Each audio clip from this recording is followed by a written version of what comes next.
Yes, people. Welcome back to GNATV. I hope you guys are well wherever it is that you may be around the world. And before we move forward, you know what I'm going to do. Cue that intro.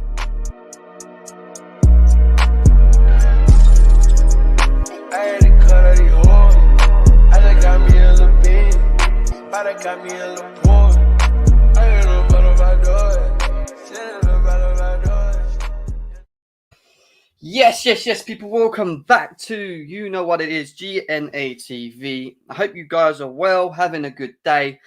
Sunny where I am in the UK.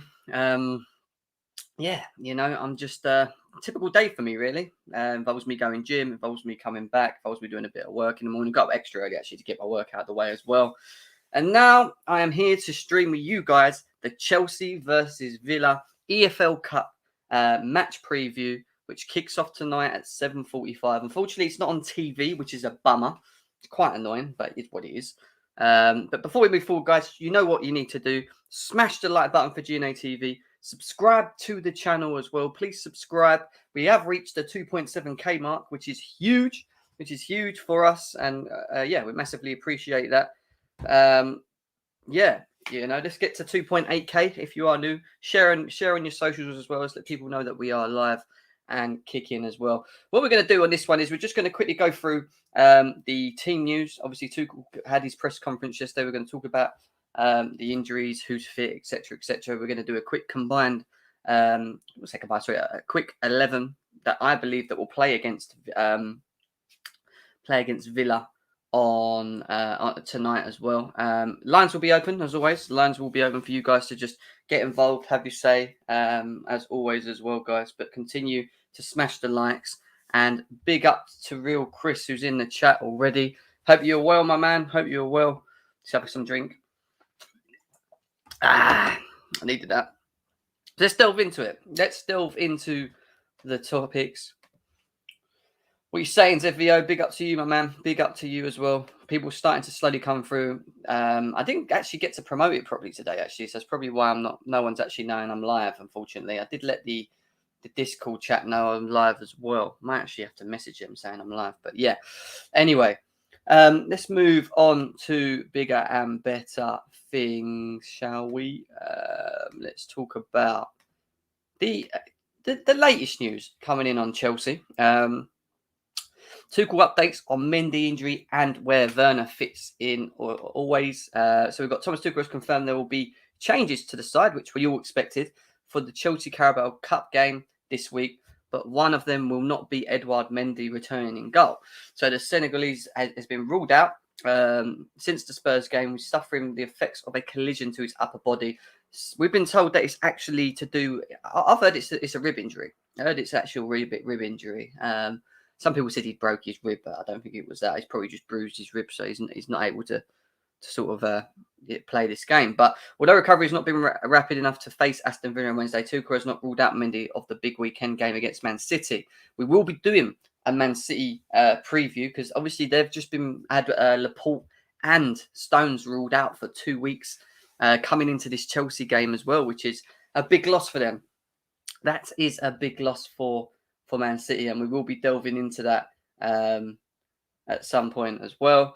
Mendy cannot play tomorrow, blah, blah, blah, blah. He's not been in training, which we already know about as well. So Kepa most probably will start. People were saying that Bettinelli should be given the opportunity to play in goal as well. I don't think that's going to be the case. I don't think Bettinelli will play will play in this game. In regards to Timo Werner, who's not started a game yet, there's a lot of talk around him actually leading the line tonight and Lukaku actually having a break. Thomas Tuchel hasn't denied that from happening. He's not said that this wouldn't be the case. But other than that, I believe everyone's pretty up and running now. The only thing I didn't find, which I was trying to find, it's not told me on here, I might have to go back, is I wanted to find out if Christian Pulisic is fit. But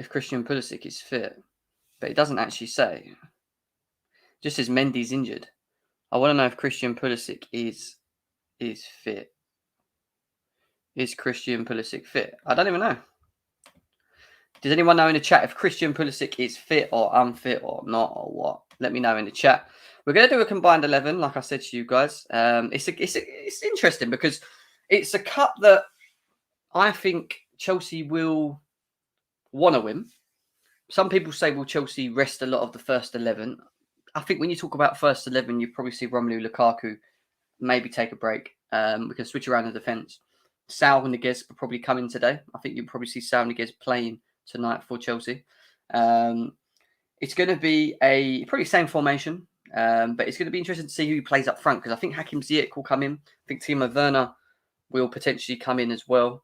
So it's going to be interesting. Let's go through some of the chats anyway. We've got Freestars Osman, Velve here saying Gilmore got put in a spliff by Connor Bradley. Haha, is what he's saying there. Good evening from Concierge. Big up to you, man. There's over 20 of you here right now, guys. Smash the like button. 30 likes is the aim. Let's try and get to 30 likes as quickly as possible, please. The link will be in the chat soon as well for you guys. I will soon, Nick Blue. It's a bit hard for me to multitask at the moment, but yeah, remind me in a bit once I open up the lines and I'll get that done for you. Werner has to play that game and with Lukaku. So my question to you guys is, does Lukaku have a rest tonight or do we start Lukaku?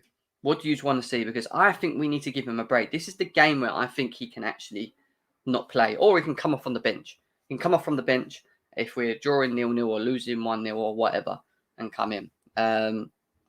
Thomas Tuchel talks about Werner and Lukaku playing together. I get that. We will see that happen. And I think you'll see that in bigger games than what's going to happen tonight.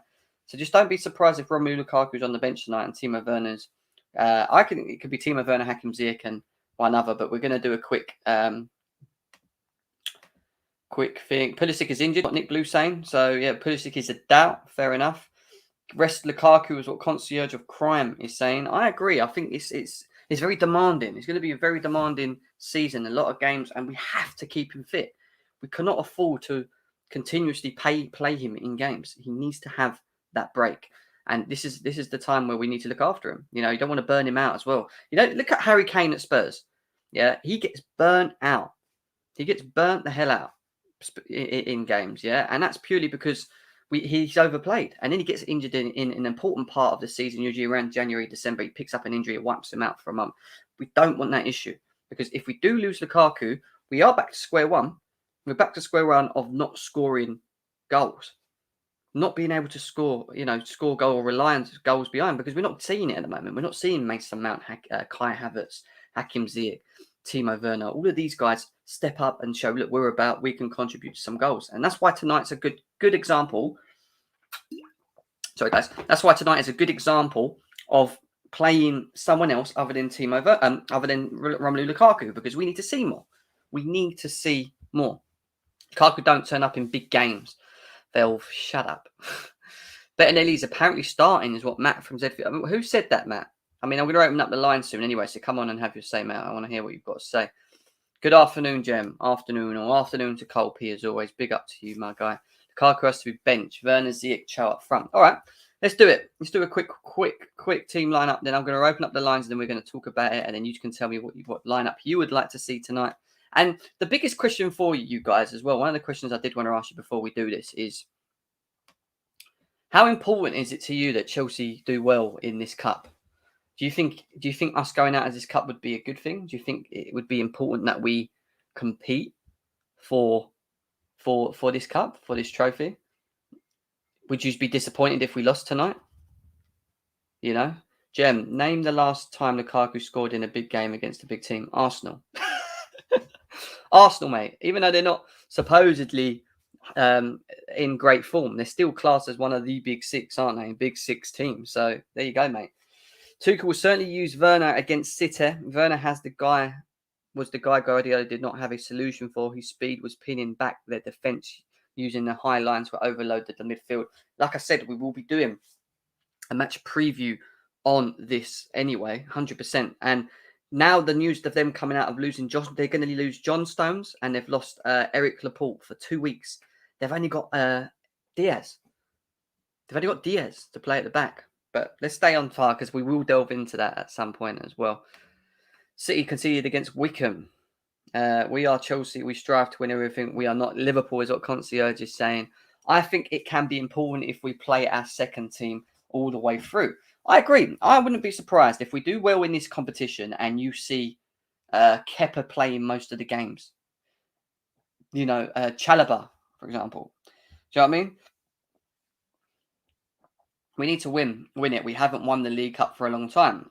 But do we need to win it? Do we have to win it? Is it like push come to shove, if we don't win it, it's a bad, do you know what I mean? Bad season. I don't think that's the case. So I think at the end of the day, it's 20 likes. Let's get to 30 likes, guys. We are at 20 likes. We're 10 away from 30. Smash the like button. Subscribe if you're new to GNA TV. The link will be in the chat very shortly. You'd rather do the treble, surely, not just the PL and CL for the... Yeah, you would do, but what I'm trying to understand is the importance of this cup. Is every cup... I mean, obviously, the Premier League and the Champions League is another level, but is it important that we win this trophy? Would we be dejected if we lost it, if we got knocked out of it? Because I don't think I would, to be honest. I want us to win everything, don't get me wrong. And if we can do it with our second squad, then do it. I just don't want to see our strongest squad playing in every game. And when I say strongest squad, I mean certain individuals, Romelu Lukaku, Thiago Silva, Mendy, Jorginho. Do you know what I mean? You want your core to maybe be able to take a step back and say, look, and we've got the depth to do that. Chelsea have the depth to be able to play a different squad. So let's go through who I think is going to start. I want to know your thoughts and opinions in the chat. We've also got the super chat option as well, guys. If you want to get involved in that, let me know and I will, it'll be good. 1 second, I've just had a blooming message on Twitter. Sorry, guys, I took my mind off what I was saying to you. So 34 of you here, guys. Continue smashing the like button. I'm going to say in goal. I know, obviously, there's talks about Bettinelli starting, but I think Kepa will come in. I think it's important that he plays more games. As much as I don't like to see it, and most of us don't like to see it, he did have a good game against Spurs. When he was called up upon, he'd done his job, and that might be down to partly to do with what's in front of him and whatever else. But the question mark still stands that when we get pressured, when we're not playing well, like when we played against Aston Villa last time, where we was getting broken down, when they were pinning us back, when they had about 4 or 5 moments in the game where they could have been winning, will Kepa pull out that big save? Then, consistent, number of big saves. It's because for me, that's the big question. Will he keep us in games? Will he be able to keep the ball out of the net, So, big up, Jim. Smash the like button. Let's keep doing that as well, guys. 35 of you here. Let's get to 30 likes, guys. Massively appreciate it. As always, the lines will open up soon as well. I want to hear Chelsea fans say they'll win the league in the stadium. Why? What, you think you're going to win the league? Goalkeeper Ben Chilwell. I don't think anyone would disagree, but guys, let me know as we go along who you would like to play in preferred positions. I'll bring them up in the chat as well, and we'll go from there. So Kepa is the guy I would start with in goal. In terms of right centre-back, I would look probably at Mr. Trevor Chalobah. Will he come up, though? Chalobah. There he is. Trevor Chalobah. I think Trevor Chalobah will play this game tonight. I think it's a good game for him to play tonight. It'll give him more experience with the first team. And he has started very well. He has started consistently very, very well for our football club. So it's I think he deserves his opportunity, and he gives us. And you know what? He's solved for me. He's definitely solved a little issue that we had not getting Koundé, because now we have options. Now we can do this. We ain't got to play Aspie all the time or put Reece James in that position. We have another individual that can play in that position and play at a decent level. And I think Chalobah is of a level that is good. I think in central midfield we'll probably go with. I'm going to go with Krusty the Crown. I can't write Krusty, can I? I never spell his name right. There he is, Krusty the Clown. Yes, he did play in the Spurs game, but in terms of in terms of his fitness and his age and everything else, 26 now or 25, he will come in. Thiago Silva doesn't need to play this game. He did play back-to-back already games, Thiago Silva, and this is a game that you want to see him break. We have to look after him. He is so important for me. Thiago Silva is so important for me in the back line. Christensen can play, as we've already seen, both positions, right centre-back, playing as a centre back as well. Him and Trevor Chalobah give us pace as well, and that's the most important thing, having pace at the back. Because even though we're playing against a Villa team that have been up and down this season, they're on the back of beating Everton quite convincingly. They do have quite a lot of strength in depth. It's just whether or not they're actually all fit at the same time. They could field still a very strong team.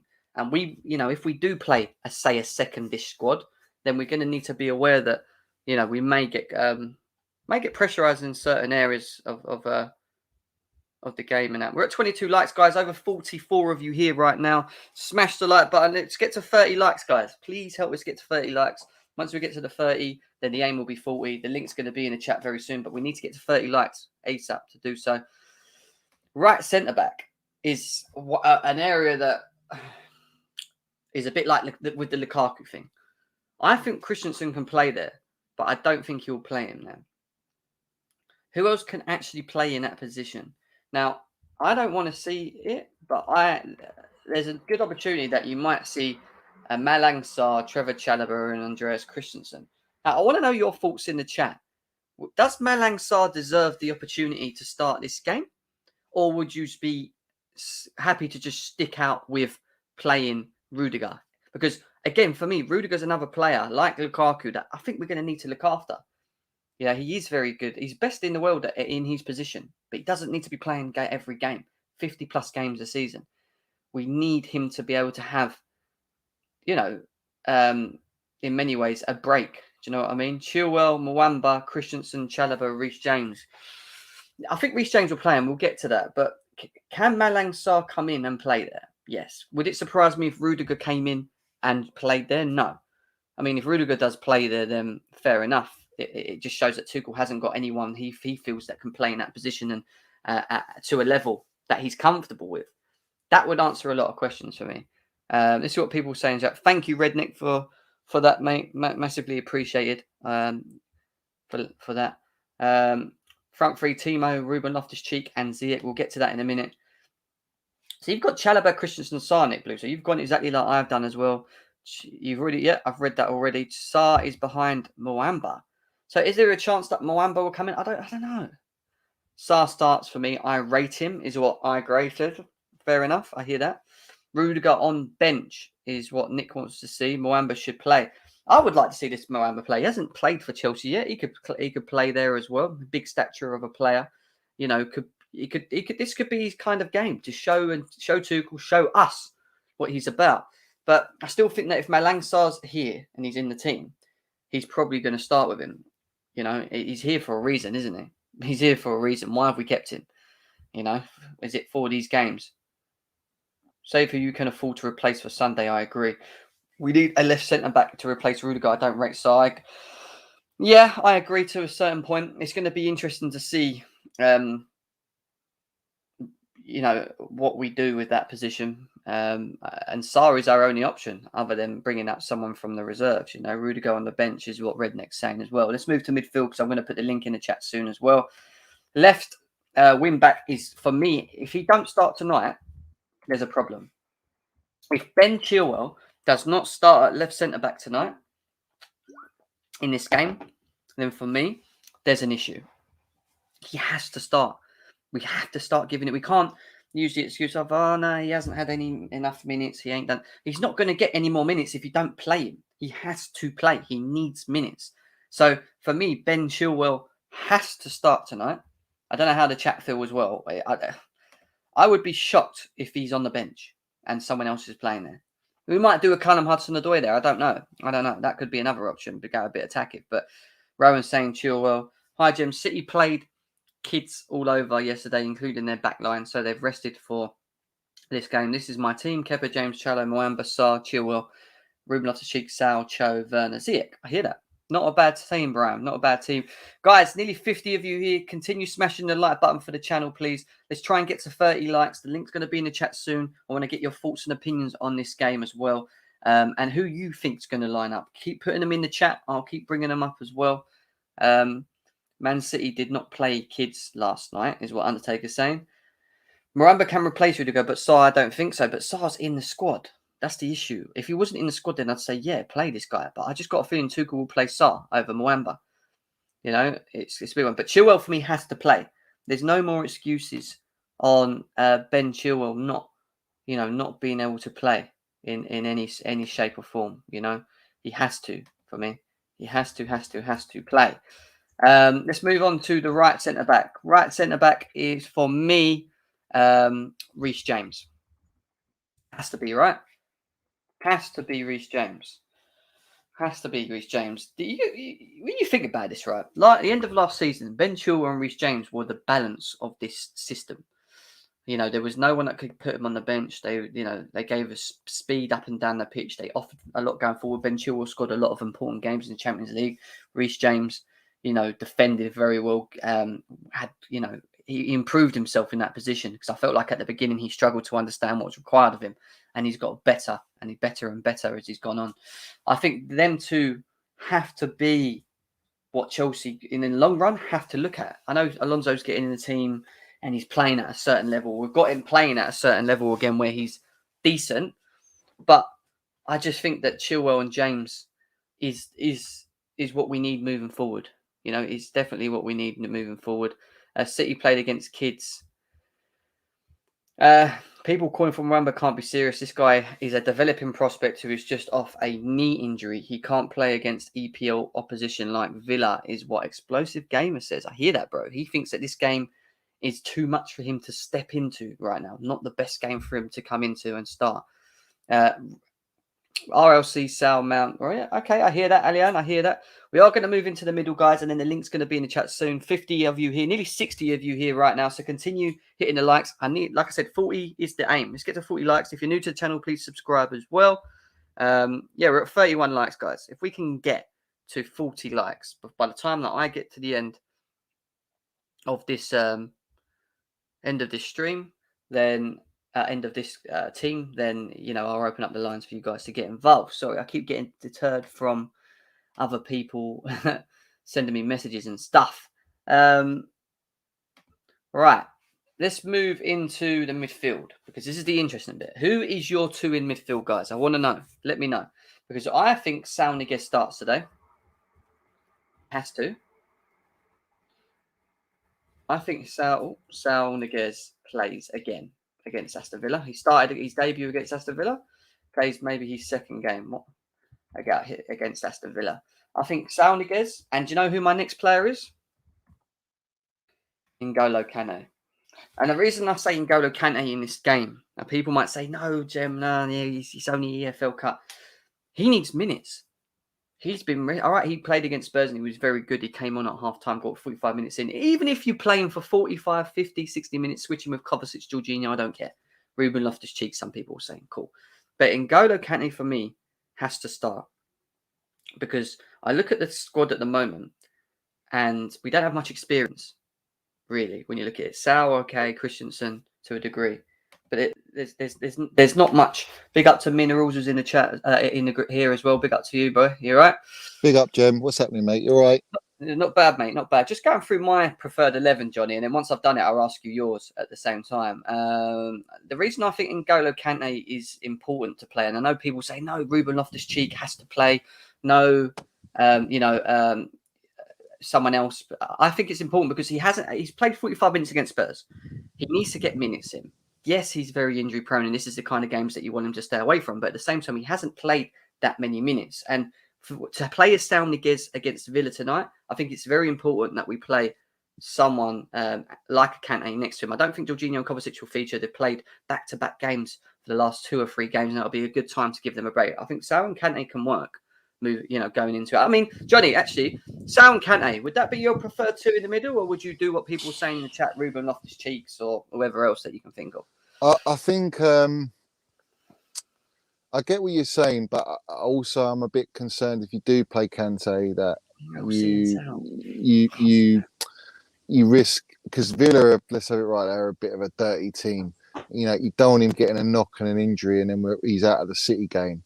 So for me, I think Loftus-Cheek does get a shout in this game, but then I think you bring on a Kante sort of second half, last 20 minutes to close the game, because we should have enough in our locker to beat a B team Villa with our B team. I know what you're saying though, because if Loftus-Cheek plays in the double six, Saul has hardly played, but he's a defensively better player than It's not just that, Johnny. Loftus-Cheek. The other thing as well, why I think it's important that if we play the players that I've put out there at the moment, is that we haven't got experience. Like you look at Chalobah, James, all right, Chilwell. I just don't think we have that. Like that one player with the experience and importance. And I think if you're going to play Kante, if you're not going to play Silva or Aspie, then you should at least have someone like a Kante in the team. Do you know what I mean? In many ways, I just think it helps with the Chalobahs. And if we're going to play Sarr tonight, who knows? I Sarr think might play. Rudiger will get rested. He deserves a rest. Do you know what I mean? But I will ask you your 11 in a second. We're just going to go to the front three. I'm just going to quickly say my front three, and then we're going to go to Johnny's. I think we're going to play a Hakim Ziyech because he hasn't played and he still needs to show us what he's about. I don't think you're going to see. I know a lot of people saying Lukaku needs to play. I don't think he's going to play. I think you're going to play Timo Werner, and I think you're going to play. I think Mason Mount's going to play tonight. Do you? I've got this weird feeling that that's going to be our front three.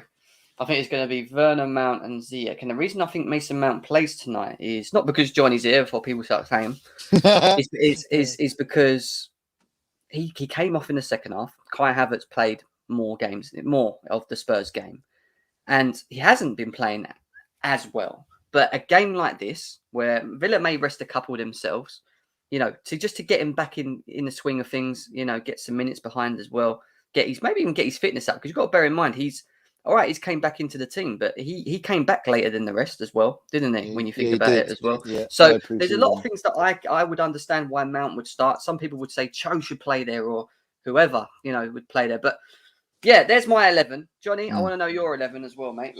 All right, let's have a look. Yeah, so I agree with Kepa. I agree with Sarr, Chalobah, and you see, Christensen for me is very important for City game, very important. But you need one of those. You need one of those three of Rudiger, Thiago Silva, and Christensen in there. So yeah, okay, I agree with Christensen. Reece James, I agree with. Chilwell, I agree with. I would probably switch Kante for Loftus-Cheek. Oh, big up Wayne, yeah, bro. Big up to Wayne, man. Big up to Wayne. I love it, man. I love it. Yeah. So I'd have Sol and Loftus-Cheek, which I'm not so sure whether it will work, but if it doesn't work, then you bring on a Kante straight away. So you want Loftus-Cheek there, yeah? All right, I'll take Kante out. Yeah, a lot of people are arguing saying that they want Ruben in, so all right. Well, I think if you don't play Ruben in a game like this, when's he going to play? He's not a six, Johnny. That's what frustrates me. He can't. I know. He should be further up the pitch. He should play with Mount.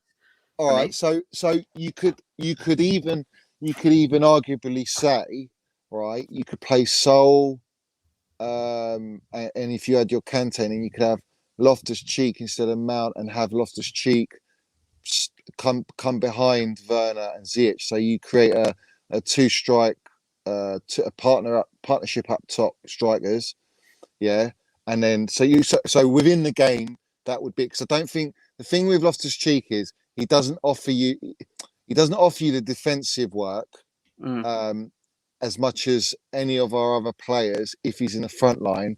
But then in the pivot, he's almost like he's an 8. He needs to be in the middle, like in a number 10, number 8 role.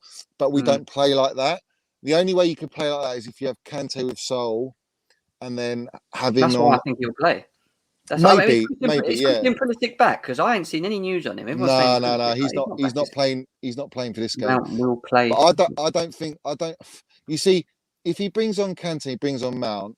All right, it's either going to be a case of we give you a first half and change it at half time, or you come on second half. But in my opinion, I wouldn't play Kante and I wouldn't play Mount, and I'd save him for the City game, and then I'd play Werner, Ziyech, and Cho. That's what I'd play. All right, let's change it. Let's take Mount out. Do you understand why I think he might play though? What, Mount? Mount or Kante? Mount. Well, Mount. There's two. There is a positive to him playing, but there's also a negative. So the positive is he can get his match sharpness, because, like you said, he hasn't had a pre-season at all. The only pre-season he's had is a Super Cup, and that's a competitive game. So it's not exactly like he's had fitness, games for just fitness and match sharpness. So he's sort of been thrown in there. Now, is it too much to be thrown into City game? I think Mount's more than capable to be thrown into that game and perform. So I don't think he has to play. I think Cho should play, and I think Cho needs to step it up and make Tuchel give him a bit of a headache. Camille thinks he shouldn't be playing Mason Mount against City. Also, just quickly, news on City: no Laporte and no John Stones for the weekend. They're out for 2 weeks. So No, I didn't say that Mount shouldn't play against City. I said he should play against City. He should play. He's got to play against City for me.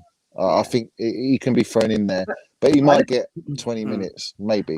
I look at your team here, and I worry that there's no leadership. I worry that there's no real experience. I worry that there's no. Well, James is a bit of a leader.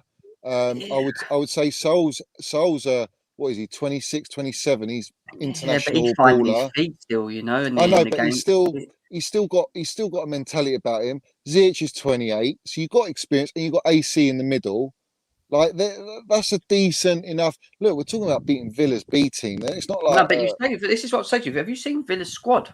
It's not weak. They can easily do what we do and and still have some big name players on the pitch. Yeah, but who have they got? Who have they got on? They got Man United, haven't they? 12:30 kickoff, same as us. They have.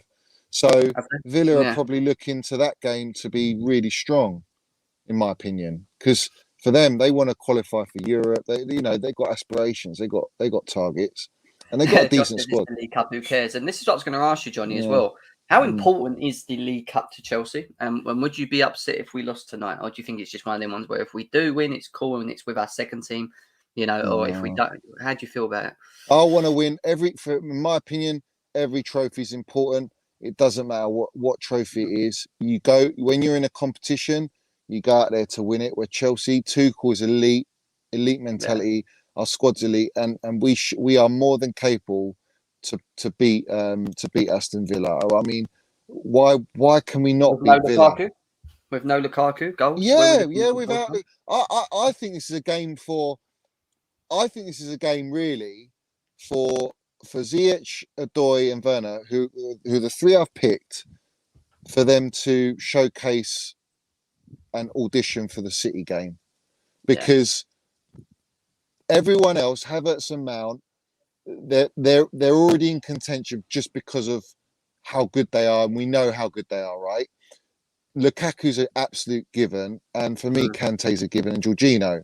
So it's all down to how Tuchel wants to play against City. Does he want to play, Kante, Jorginho, Kovacic? Does he want to play Mount, Kante, and Jorginho, and rest Kovacic, bring him on second half? That might work.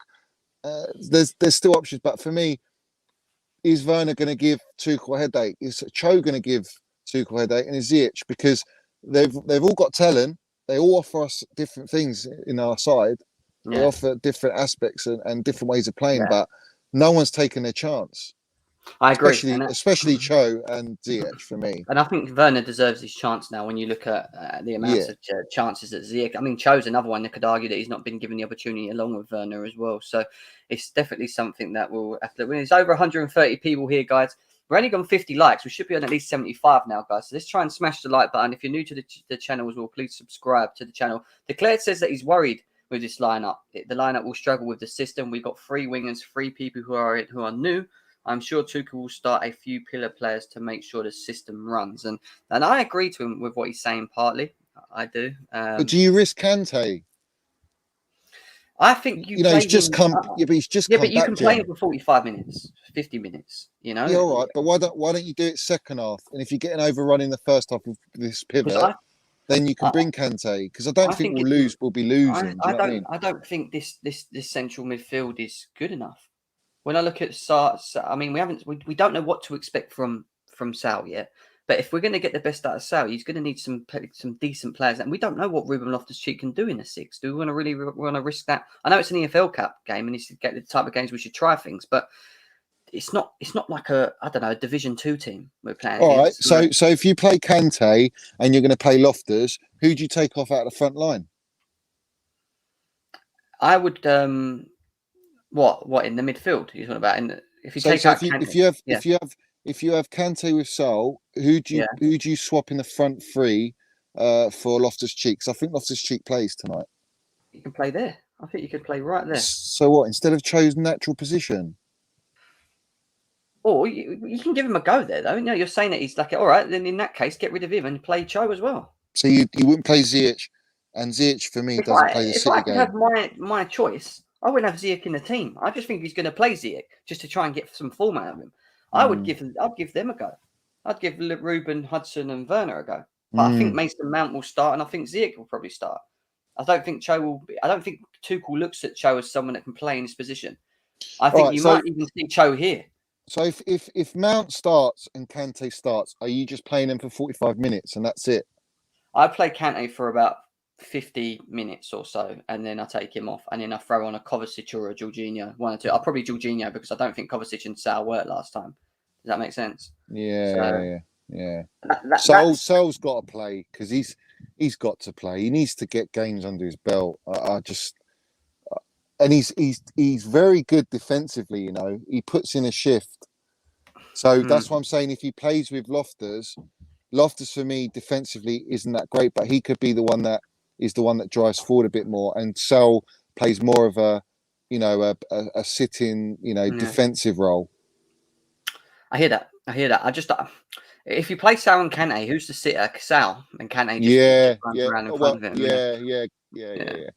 Because he'll just push up and recover the ball quick, which is what you want. The lineup worries me. The defense is not like at the top like Aspie, Silva, and Ruga. Maybe can replace Sal with Aspie and see how it is. This is the issue though, because we are limited at that left centre back role. I know some people were saying we should give the reserve a debutant a go. Moamba. Oh, Baker. Baker as well. Or Baker or Moamba, whoever. Yeah. But Sarr is in the squad. Yeah, Sarr plays in that position. Tuchel will play him, even if he doesn't rate him that much. I think Tuchel will still give him a go. We couldn't loan him out. We've got to try and get something, some sort of form out of him. Why not give him a go there? I just don't want to see Rudiger play. It's a bit like Lukaku for me with Rudiger. No, Rudiger, Silva, Jorginho for me don't need to play. Rest them. Alonso don't need to play. Aspilicueta doesn't need to play for me because I think they're all going to play City. You don't if it ain't broke.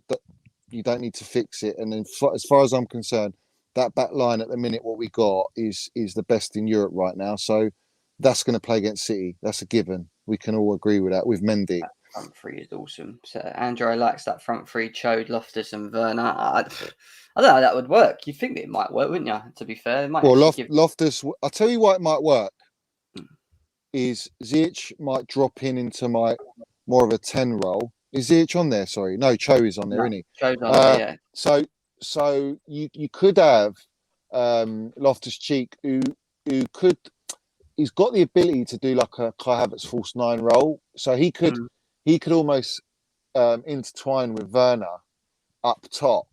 So it's almost like you're playing a 2-man striker, but then have your third man drop in. But if it's Cho, I don't think you see that. Because Cho's more of a winger.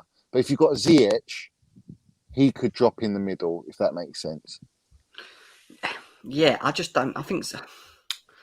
I keep saying it. I just drop Ziyech. I think he'll play Ziyech. I know what you're saying. Ziyech is frustrating. He don't deserve his fucking opportunities. I think Callum Hudson-Odoi, Loftus-Cheek. We've got other players that deserve it. At least this is the type of game where you want to test it, right? This is the kind of games you want to give them the opportunity. I just think with Sal and Kante, that's why I said I think Kante, either Kante or Kovacic or Jorginho will play next to Sal because. Well, let's look at that lineup, Jem. Yeah, right. Let's look at that lineup, all right, and let's pick all the players that definitely play City. That's Christensen. Thiago Silva. What? That's on here right now. No, that's on this. Yeah, Christensen. I'd say Christensen. Werner, maybe. I think Werner might. Maybe. Maybe, but that's a maybe. The rest are not. Reece James should start for me, but he doesn't play him there. I don't know why. He'll play. He'll play Christensen on the right centre back and play Aspie as right wing back. Yeah. He'll play Aspie. Josh, what are you saying, my guy? What's up, John? How you doing, guys? What's up, John? Big up, lad. Big up, Josh. Yeah, I mean, I like the lineup that's on. Again, this is the League Cup. I know we all want to win every competition, but for me, like, if we play reserves in this I'm fine with whatever the result is. I think some guys need minutes on their legs. I'd like to see some of these guys, get an opportunity to play. Yeah. I think RLC, he starts regardless. Now where he starts, that's impossible to decipher with Tuchel.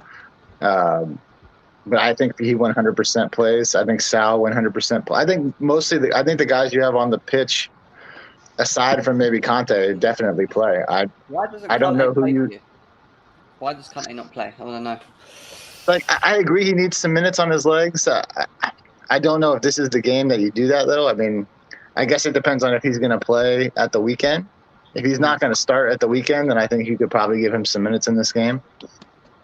Should we give him minutes anyway, Josh? Like, even if it was for 45 minutes, 50 minutes, get him in the game, and then just take him off for a Kovacic. Because I do think Jovicic, both of them need a break. They've been playing back-to-back games together, both of them. No, they definitely do. I mean, I don't want to risk him getting injured, but he does need minutes. So you can't not play a guy because you're scared he might get hurt. To me, if he does play with Sal, I think that I'd be totally fine with that. Everybody else, I agree with you. Loftus-Cheek is definitely better in an advanced role, but I don't know where Tuchel will play him. I have no idea. Yeah. Who would you play next to Sal then, Josh? I mean that's where it gets difficult. If you're not going to play George, Kova, or Conte, then that's where Loftus will play. But if you are going to play one of those three, then Loftus will play in that left forward spot. Because when he came on for Zenit, that's where he came on at. He came on in the left forward role. So you think? Do you see Callum Hudson-Odoi getting the opportunity tonight as well, or not? Yeah, I think he'll play. Yeah, absolutely. I don't know. I agree. Ziyech, I wouldn't. If you're going to play Loftus deep and Callum starts, then Ziyech will play. But I don't necessarily need to see Ziyech play, to be honest with you. He's reached my limit of chances almost with him. I almost feel like I know what I'm getting from him, regardless. So I don't need to see him play. I'd rather see Loftus and Callum play if that's going to be the front three. But I would. Do you know what it is, Josh? I would understand if it was. And I said this earlier. I would understand if it was playing against a Division 2 team, like a championship. You could play a Ruben Loftus-Cheek next to Sal, and I think we'd get away with it. But we're playing Aston Villa. Do you know what I mean? It's not going to be. It's not going to be as people think. It's just going to be a walk in the park. I don't think it will be. I really don't. Not if we're going to play a squad. Yeah, if they play a Bailey or something. Yeah, they have a solid squad as well. So I don't know. This competition conflicts with the Club World Cup in December. So this is one of those ones where it's like, if you decide to play reserves, I'm totally fine with whatever the result is, win or lose. I'd rather win the Club World Cup. So I don't want to risk our better players in this competition if we don't have to. I hear that, but how many of them players that you can see on here, and I'll keep it open to all of you, how many of them players start against Man City? I mean, Christensen's probably the only one. I'd like to see Reece James start against City because he gives City absolute nightmares when he plays. Yeah. But I don't. Tuchel seems to be in a stuck-in mode right now with Asby for. Werner. It depends. To me, it would kind of sort of depend on this game. If he plays really well in this game and he's got some confidence going, he hasn't not earned a chance to play. But we'll see. That it would depend on what kind of front three he's going to use. Because I do think Werner, Lukaku, and then either combination of Mount or Havertz with one of those two is probably our best front three, attacking wise. So it just sort of depends on what he has in mind. Yeah, I hear that. I do hear that. Chris, what are you saying, bro? Yeah, I agree what Josh said. Like I was saying this earlier actually in space as well. Like I want to see a lot of rotation. I do want to see that because I don't really care for the League Cup. I really don't, because the League Cup's the League Cup. I'd rather us win the World Cup, whatever it's called anyway, the World Cup thing. Honestly, I keep forgetting the name of it. We're barely in it. Yeah, whatever it's called. I'd rather win that because I remember us losing 1-0 in the final. We have never won it, so I want us to win that. And that does if you remember Klopp when he tangled with the League Cup as well, and that competition. He chose that competition because you get more money and it's a better trophy. I think it's just a better trophy. The win. I don't think anyone in England really respects it that much. Not if you're a big club. So I do want to see rotation. I think I do want to see Hudson-Odoi at left wing or something because I think he's just crying out for that. I'd just like to say, let me prove a point here or something. Let me do something and show you and see what he can do. And I want to see Timo play because Timo's barely got any minutes. And you know what, Timo, he's actually looking okay. Well, he's looking pretty good actually when he's coming off the bench. So I think he deserves maybe a start. For me, and the right side, I think it'd probably be Ziyech for me. If we lose as well, I don't want to really see Chelsea fans overreact because it's a League Cup. We'll probably have a lot of rotation. Well, that's my question to you guys. How important is this cup? Is it that not important? We need to go and win it. Yeah. To me, it's if you play rotation, then I don't care what the result is. I really don't. You're not going to hear me bitching and complaining if we lose and we play reserve. I want to win it all. I want it all. Johnny. We all want to win it all. I'm not going to risk first team players for this cup. If City want to do that and they want to win the League Cup and that be their legacy, then by all means. Isn't Aston Villa getting the B team too? Well, maybe. I mean, I think they'll take it seriously. They've got a match next against Manchester United, I believe, over the weekend. So what I'm saying, that's a different. I want it all. Who knows when next time we're gonna have that strong of a team again? Who knows what's gonna be at the end of the season? I want a trophy. We've already got a trophy, the Super Cup.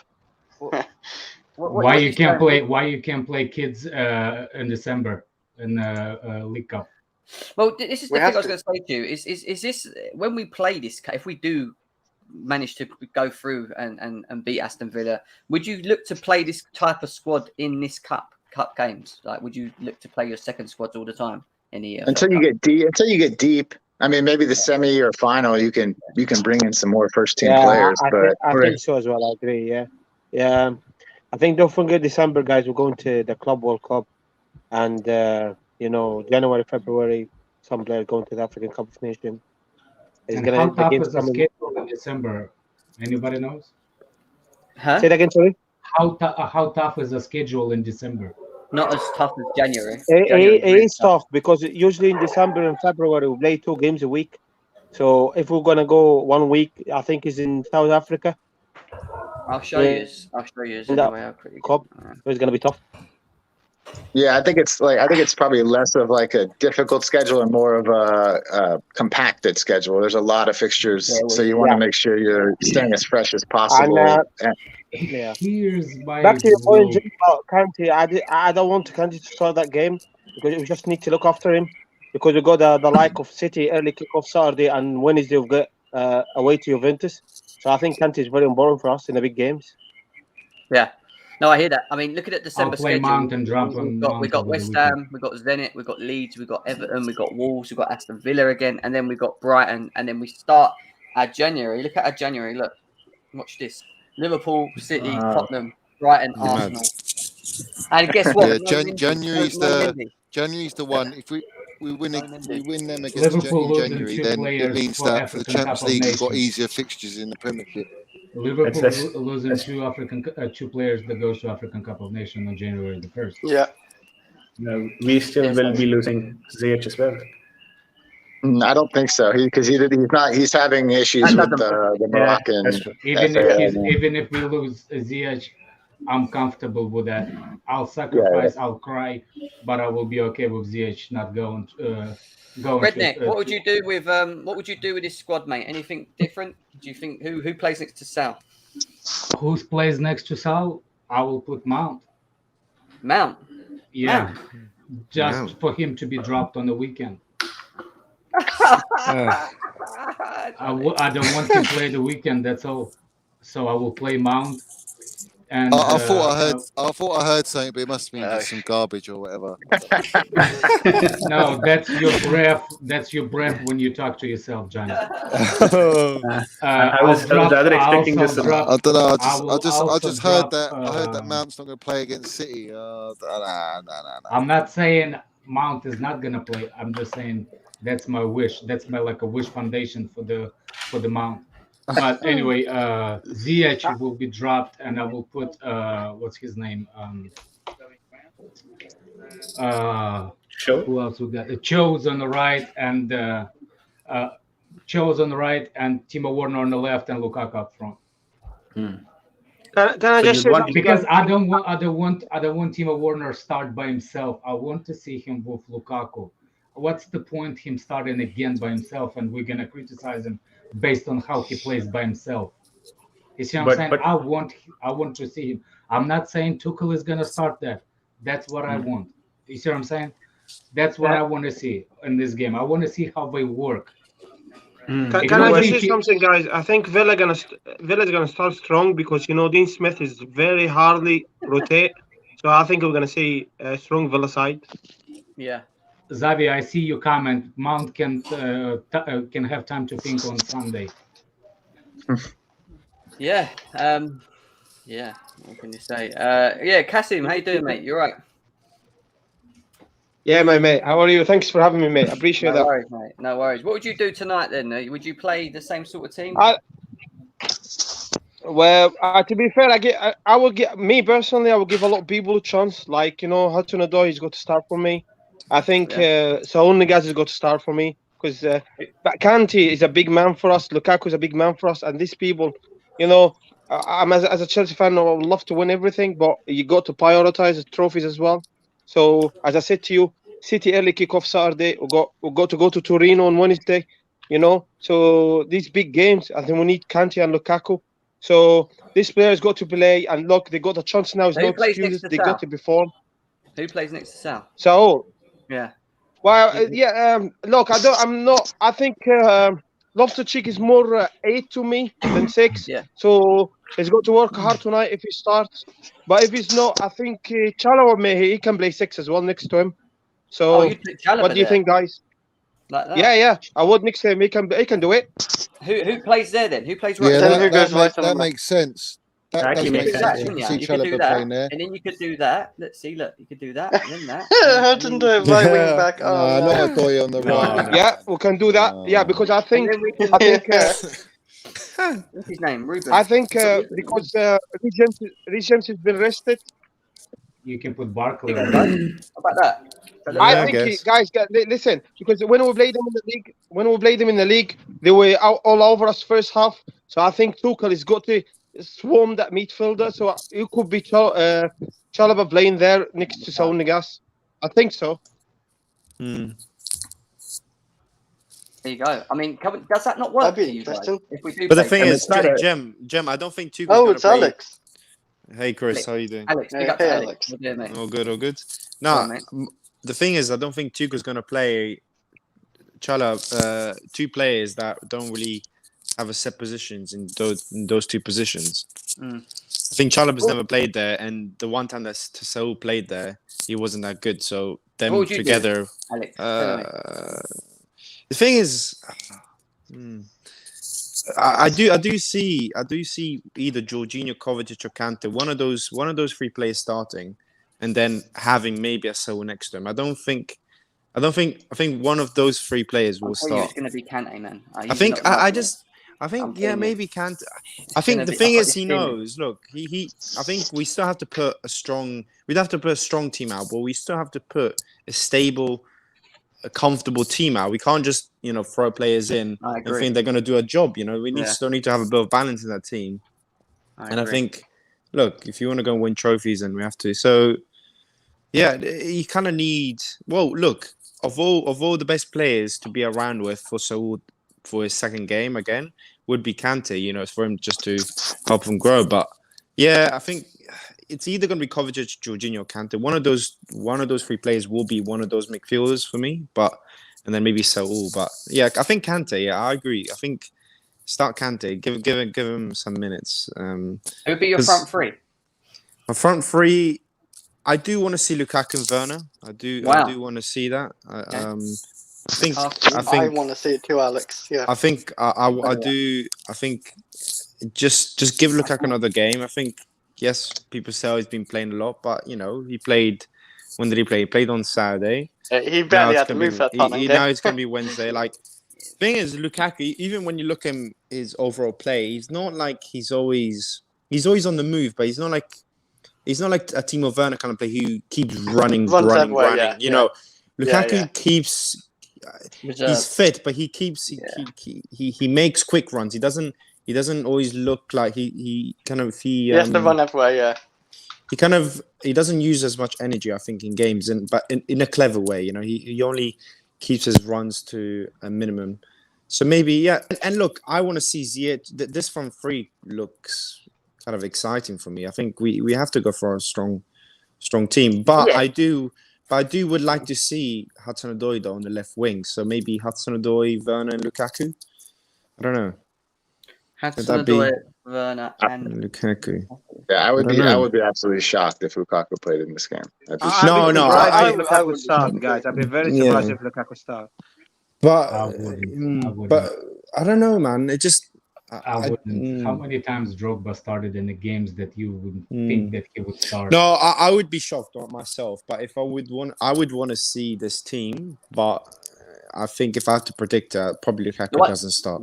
The one thing I think we can all agree on is that if Chilwell doesn't play tonight, there's a problem. Yeah, there is a problem. Yeah, I think he will start. I think he has to. And what about the Milan? If Chilwell don't play, it's gonna be Hudson-Odoi left wing back.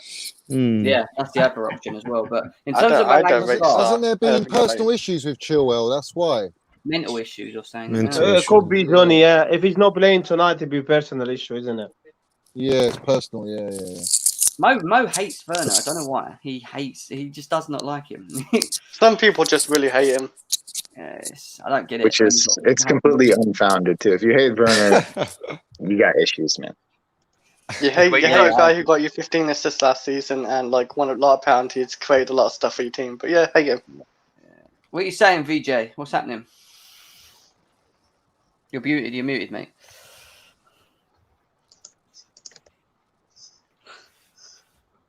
Sorry. All right, all good. Just wanted to talk about a couple of points here, right? If there is one game that you would want to test Lukaku Werner combination, I feel this match would be it, right? He did play after 80 minutes in the last game, and it kind of worked well as well. So that's a good start. The 10 minutes, though we just saw 10 minutes of it, but then it kind of gave us an impression, an idea, and definitely to observe that. So this match, why not try that for a 90-minute time, and then you get a fair understanding if this combination is going to work out or not. And you're playing against, though it is a cup game, you're still playing against a Premier League opponent, right? So it does make sense if we think from that perspective. And my only concern is if we do this, we could have a trouble, in the Saturday's game against City, because you play almost all your cards there. Werner, Lukaku, and probably not Ziyech. Maybe we can replace Ziyech, Hudson-Odoi, and Mount at that position. But then you'd still want Lukaku in the next game, right? And there is a good chance of losing Lukaku as well. But then you cannot, always keep worrying about a player, for the next match and then not playing him this game. Right? But VJ, are we becoming heavily reliant on him? That's my thing with it. Does he have to always play every game? Why can we not rely on other individuals? At least allow the other individuals to step up. Do you know what I mean? And try and...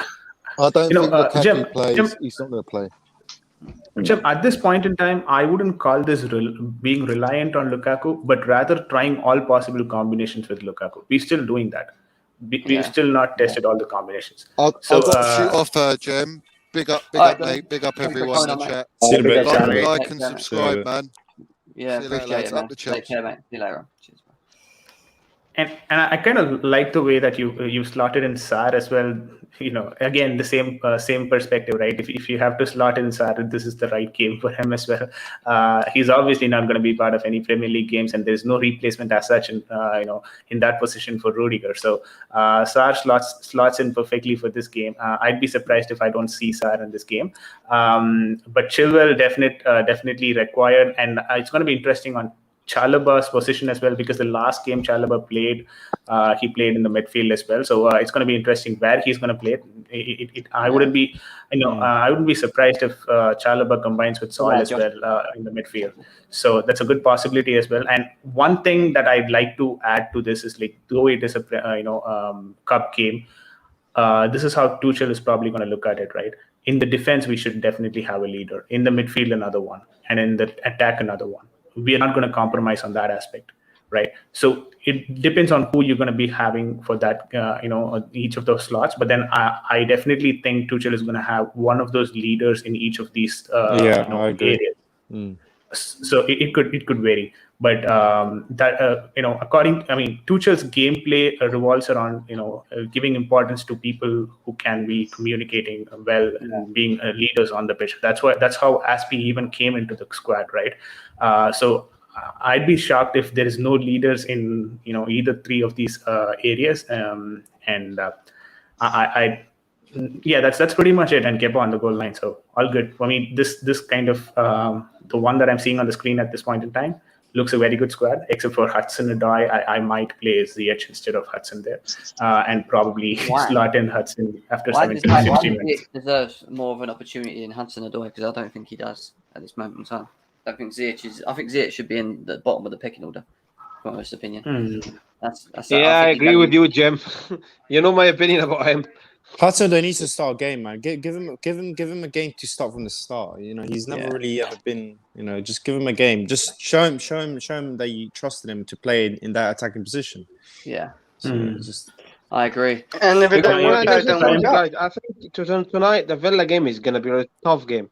It really is going to be a tough game, I think. Well, I think it's the midfield is going to be important. The midfield is going to be the most important part of the game. So it's going to be Jorginho or what's the name? Aspie is Jorginho or Aspie gonna play today, because one of the captains are gonna play on from the start. Yeah, I don't know which one, but it will be. I agree. I think we're gonna start at least 3 of our key players in this game. So we're gonna start 3 players because in any game, it's not like we're not facing a League One team. We're still facing Aston Villa. This is still a Premier League team.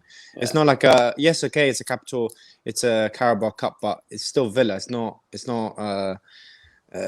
Newport. You know what I mean? It's not like a League Two team. So we still have to start our strongest, or at least start 2-3 of our strongest players, because Villa probably going to play a decent, strong team themselves. So. I hear that. We got Blue Ice with us as well. Blue Ice, what you saying, my man? I'm well, man. How you doing? Yeah, I'm all right, mate. I'm all right. Obviously, big game tonight. Yes. What's your thoughts on the lineup? What would you do differently? For me personally, I just want to see rotation all over the squad. I want to put a pulse on the personality of some of these guys that have been on the bench for ages. This is a time to come in and take your shirt back from Tuchel. So this relates to folks like Werner. This relates to folks like Chilwell as well, because his jersey was basically taken away from him, justifiably so, by Alonso. So it's time for the guys on the bench to step up. The only changes I can see, I'm with you, Jem. I think Ziyech has a lot of proving to do. So yes, he's at the bottom of the pecking order for me as well too.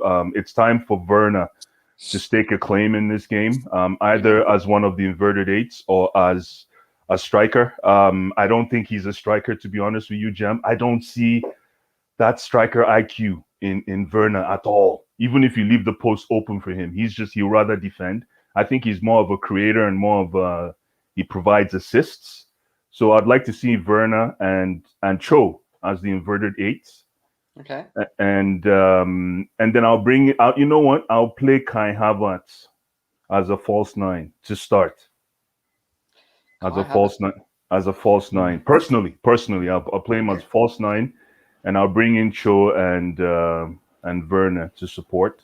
And then in the midfield, Saul and Kante. You need one water carrier and one press resistant midfield in that pivot, and I don't see a water carrier in these two. Kante obviously he's the dawn of the team. Everything works around him. He needs rest for the City game. I could probably see Jorginho and Saul, because Saul has to prove to us that was just a mistake the last time. And then for Chalobah, I like the fact that you folks have Christensen here, because that gives him a leadership role. I like to see Christensen stepping up as a leader in the back. He's always been the little guy, the small guy, the kid. And this would be a chance for him to lead the three. So yeah, that's a perfect tree for me. Chilwell, as we know, Chilwell just got to take his shirt back. That's what it comes down to. If you want to play, take your shirt back. That's why I love what Tuchel is doing with Alonso. If you earn your spot, you take it. And then finally, you know what? Kepa. Let's show some love to Kepa, man. He kept a clean sheet. I don't know about that. No, I got a little bit of love.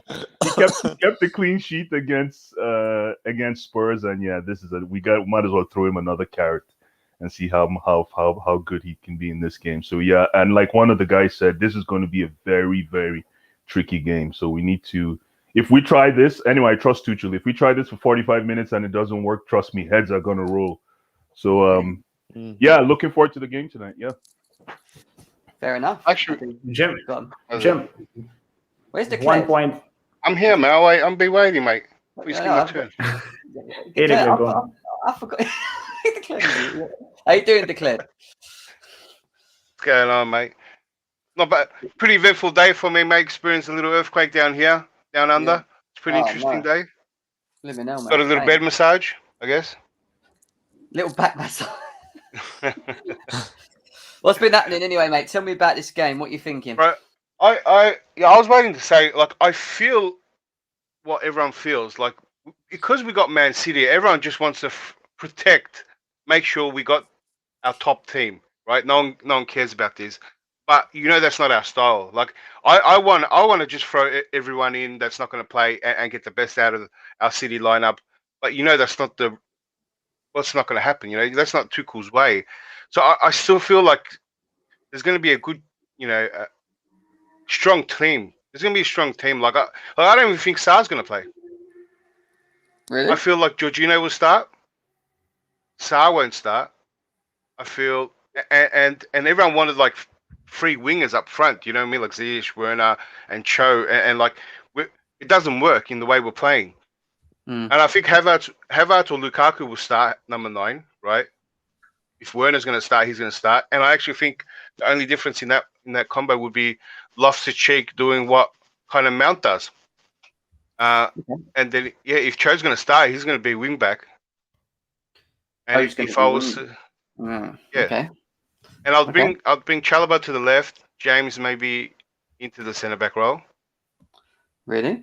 Okay. And put Cho there. If Cho's going to start, he's playing the wing back. I don't think they're going to give him his best spot. What about in the middle? Yeah, them two. I think Jorginho plays 45 and puts maybe Kante on or Kovacic. You need something. Yeah. I mean, it's weird that we've all said something completely different. That's how big our squad depth is, isn't it? It's crazy. We've got this amount of depth to be able to just say completely different things. Yeah, from one and to what probably is going to happen is going to be very different. It's going to be a stretch because people don't want to take us seriously. But I think that's what's going to happen. Yeah, fair enough, mate. Just it's not. And you guys said it's not a League One or a Championship team. If it was, I can see. Yeah, no, I agree. It's more players.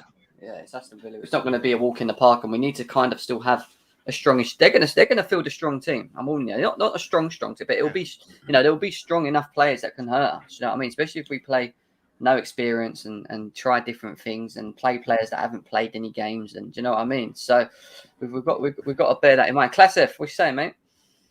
Yeah, bro. Like, I'm not the only one who really wants us to lose. Like, I never want us to lose, Classic. Why the hell would you want us to I think lose? you might be. He's trying Because to save 5 or 6 games for us in the season. yeah, and if we win, then people are like fans are expecting us to win the finals, and then finals are on the same like dates when we are playing Champions League, and when we are in Premier League. So probably I would have the weakest team ever. I'm not gonna call it a weaker team, but I would say like we need a team B. So I would play Kappa at the back. Yeah, he's not weak, but he needs games, right? And Christensen, I would remove Christensen, bro. For who? Who'd you play there? Someone from like academy or like under 23, like a SAR, maybe. What, you want to play Sar there, yeah? Okay. Yeah, Okay. yeah. Okay. And Jeff, he's already told you he wants this game to be lost, so just go ahead. he basically wanted to lose, didn't you? That's what you're doing here. But if you put a weaker team and they win, then it will actually make me much more happier than having someone like Christensen or Conte or Werner in the team and winning it. Makes sense. So wait a second, you want Sar in the middle. Who's your back three? Can I like change Sar to Chalobah and Chalobah to Reece James? What, that three, yeah? That's your three at the back, yeah? No. So, Reece James is going for Adoy. okay. And then Chalobah's what? There. Chalobah is going for Reece James. Wait a sec, I'm getting lost here. So Chalobah's going on for Reece James. So who plays left centre back? Someone like Mambayamba, maybe. I don't even think this guy's on here. I wouldn't even have to spell his name. Xavier Mambayamba, I think. The guy had a horrible game against Arsenal, but he's not the reason to be blamed, to be honest. Because we had on there, but fine. You want Mambayamba there. Who plays in midfield for you? Right. Is Chilwell playing, right? Yeah, left. You got Chilwell left. You got Hudson-Odoi right. And who's in the middle? I'll do the 3 in triplets, and I'll keep the 2 I had. So if you can give me 3-5-2. Klasref is probably changing it up, mate. He's going for it. 3-5-2. All right. There you go. So Saul. Yeah. RLC. What, next to him? Yeah, Saul, RLC, and Mason Mount. Oh my God, Mason Mount in there. Okay, that's not bad. I mean, we've got the squad to do it, haven't we? To maybe play around with this. All right, who's up front? Probably Ziyech and Hudson-Odoi. Wow, he really wants us to lose. Hudson-Odoi's right wing back, no? Right back would be the guy called Reece James. Okay. He needs some game time. So that is your team. No one's going to question now. Where are we scoring goals? Yeah, we don't. That's the whole point. Fuck. Yeah, and well, we're like a slinky, super counter. We can bring 5. We can do 5 substitution, right? Yeah. So then bring the team, the stronger team later. Last 30 minutes. I would never have thought, out of all of the different systems that I could have thought and the players that I could play them, I would never have thought what Klasref has just thought right here and put that from there. Like put Adoy in Ziyech place and Ziyech in Adoy place. Is that because you just want us to lose, though? Yeah, is this why you're doing this? You just want us to lose? Yeah, trust me. You're trying to weaken us, not strengthen us. Yeah, if this team lose, right, then I don't know, because no one's gonna question us. Yeah, because we are playing on Wednesday and then on Saturday, so we need to really save our legs, like Werner, Kovacic, and Lukaku. They need to play. Playing. I'd play Werner in this game. I think Werner could play this game. Yeah, but then City would understand that Werner is not going to play on Saturday, so they would. He can play both, Classic. He hasn't been playing. But Wednesday and Saturday is too close, man, and it's like night time, like 20:45 on Wednesday, and then on he's Saturday. Still fresh, man. He hasn't been playing back to look. Jorginho and Kovacic have been playing back to back to back, and we've been playing every 3 to 4 days. So I don't get this whole thing of they can't, we can't play, 2 games in 1 week. Like they're professionals, man. Do you know what I mean? Yeah, Jorginho is more like a holding midfielder, and listen, the Werner spends his all energy in first 30 minutes. So if he spends, when you say we're worse, this is not us. Yeah, this is class 11. And I just clarified it. This is class. It's not getting submitted. This is not our 11. This is class. I'm not gonna lie, I'm ahead of Tuchel. Hey, Klazef, you should have went to the website and look up the academy kids and put them in the team. Yeah, I'm not sure. Like, I'm not gonna put Christensen. Like, I need Christensen for like Saturday. Yeah, but Christensen can play. He's still got the legs. He can play both. It's what I'm saying to you. They don't need to rest. You don't need to rest that many key players. You've got to have some sort of base still. You can't just do anything like this and just say, Mount is there, Saul is there, Chilwell is there, Reece James is there. Like, they can also Chilwell can play on Saturday, and I think Alonso might not play on Saturday. No, Alonso will play. It's something I know. He loves Alonso. You know what worries me, Jim? I was just saying, you know what worries me the most that I didn't say before is that this is a Villa team that actually played really well against us. Yeah, they did. And they're actually going to come into this game thinking they can beat us. Just some unfinished business, because they actually could have scored and we could have lost that game or even drew. So they're going to come into this game, a repeat of that. That's a replay. I think that's how they're going to look at it. I do have another question here. Like, can we try and slot in Lewis Baker somewhere here? Yeah, there you go. There. Yeah, there you go. Not there, of course. I mean, he's a midfielder, right? He's played there, though. He's played. I'm not joking. He's actually played. He's played there in pre-season, if you remember. Yeah. He played right in the middle of the centre-backs in pre-season, and he done an all right job. I wouldn't want him to play there. I actually think he's more of a midfielder. But why does Lewis Baker deserve to play in midfield is my question to you, BJ. Sorry, what was that? Come again? Why do you want Lewis Baker in the midfield? Okay, a couple of reasons, right? First of all, his physique. It's pretty, helpful when you play against Aston Villa. I guess he's 6'4" or something. He's built as well, so that gives an advantage. But otherwise, I don't actually have an agenda for Baker in this particular squad. Thing is, we got all our B team, C team members here. I thought why we just left off Lewis Baker. So I just wanted him to be slotted somewhere in. I didn't have a particular position for him and all. So all good wherever he plays. To be in the squad. There's certain players that just shouldn't be in the squad. Do you know what I mean? Like, I know they're there for backup and whatever else, but I don't know. I think John McGinn for Villa is injured. I think he's injured. Is he? Yeah, he is. He got injured last game. Ziyech and Cho in a striker, or you are Arteta, right? Is what Fadil says. Christensen, Mount, and Chilwell need to play, is what we're thinking. Ziyech false 9, keep off the brownies. But they have to. I think, guys, go back to the person was speaking before. I think Werner's got to start there, man. He's got to even. I mean, a lot of people don't see him number 9. Fair enough, but Lukaku needs rest. There's a lot of games coming, November, December time. I think Werner's got to start there, man. I think they're gonna come strong. They hardly rotate. Dennis Smith don't hardly rotate. But as I said, McGinn has been injured, and I'm gonna just correct something. But I think we've got the 3: Kante, Kovacic, and Jorginho.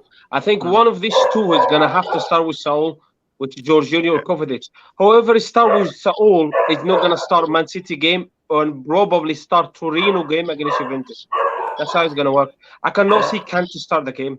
It's very important against a big team. That's my opinion, guys. I hear that. What? Go on, Vijay. Go on. Jim, I kind of had a question for the panelists, like all six of us here, right? This is something that I've been observing with Mount. I'm not sure if all of you guys, have been observing the same thing, right? But then after he's put on some weight or muscles, right? After the Euros, I kind of feel that flair that Mount always has, right? When it comes to assists or when it comes to shooting, that seems to be a bit lagging. Maybe you can call that out of form and need not necessarily relate that to his strength building. But then, could it be because of that? You get my question, right? Could that have contributed to this particular loss of form? Can I say? Yeah, okay. Can I jump in, Jem? Go on, Blue Eyes, come on. Okay, perfect. So the thing about Mount, so Mount has since the evil laugh. Yeah, I know, because I'm a huge the reason Jem, you know why I'm a huge Mount fan, man. I think the world knows that. Nobody I'm a huge, people have actually called me names because of how I follow Mount. Are you Johnny number 2, yeah? No, Johnny is after me. No, I'm number 1. Johnny got nothing on me. No. It's good to see people like Johnny coming up, I know. But jokes aside, since the Euros, since after the Champions League, Mason Mount's form has dipped so badly. But people are forgetting that this is a kid that has come up from the academy, that went out on some very obscure loans and succeeded, came back, was Frank Lampard worked him through the channel, and now we have Mason Mount, who was the player of the year last year. He was justifiably so player of the year last year. Now, what we're noticing is Mason Mount coming out as a different player. You're going to start to see differences to his game. So people just have to be willing to be patient with that transition. Now we're going to start seeing he's going to be a little more, I wouldn't say slow, but you're going to see that right now it's all about scoring, making that very, very incisive pass. It's not about running all over the place anymore, because we want to see Mason Mount develop into that mature player that we all want. So if he doesn't get there, then there's a problem.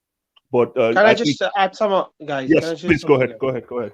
Yeah, when start from the goalkeeper and back 4, back 3, back 5, whatever you want to call it, and the 2 holding.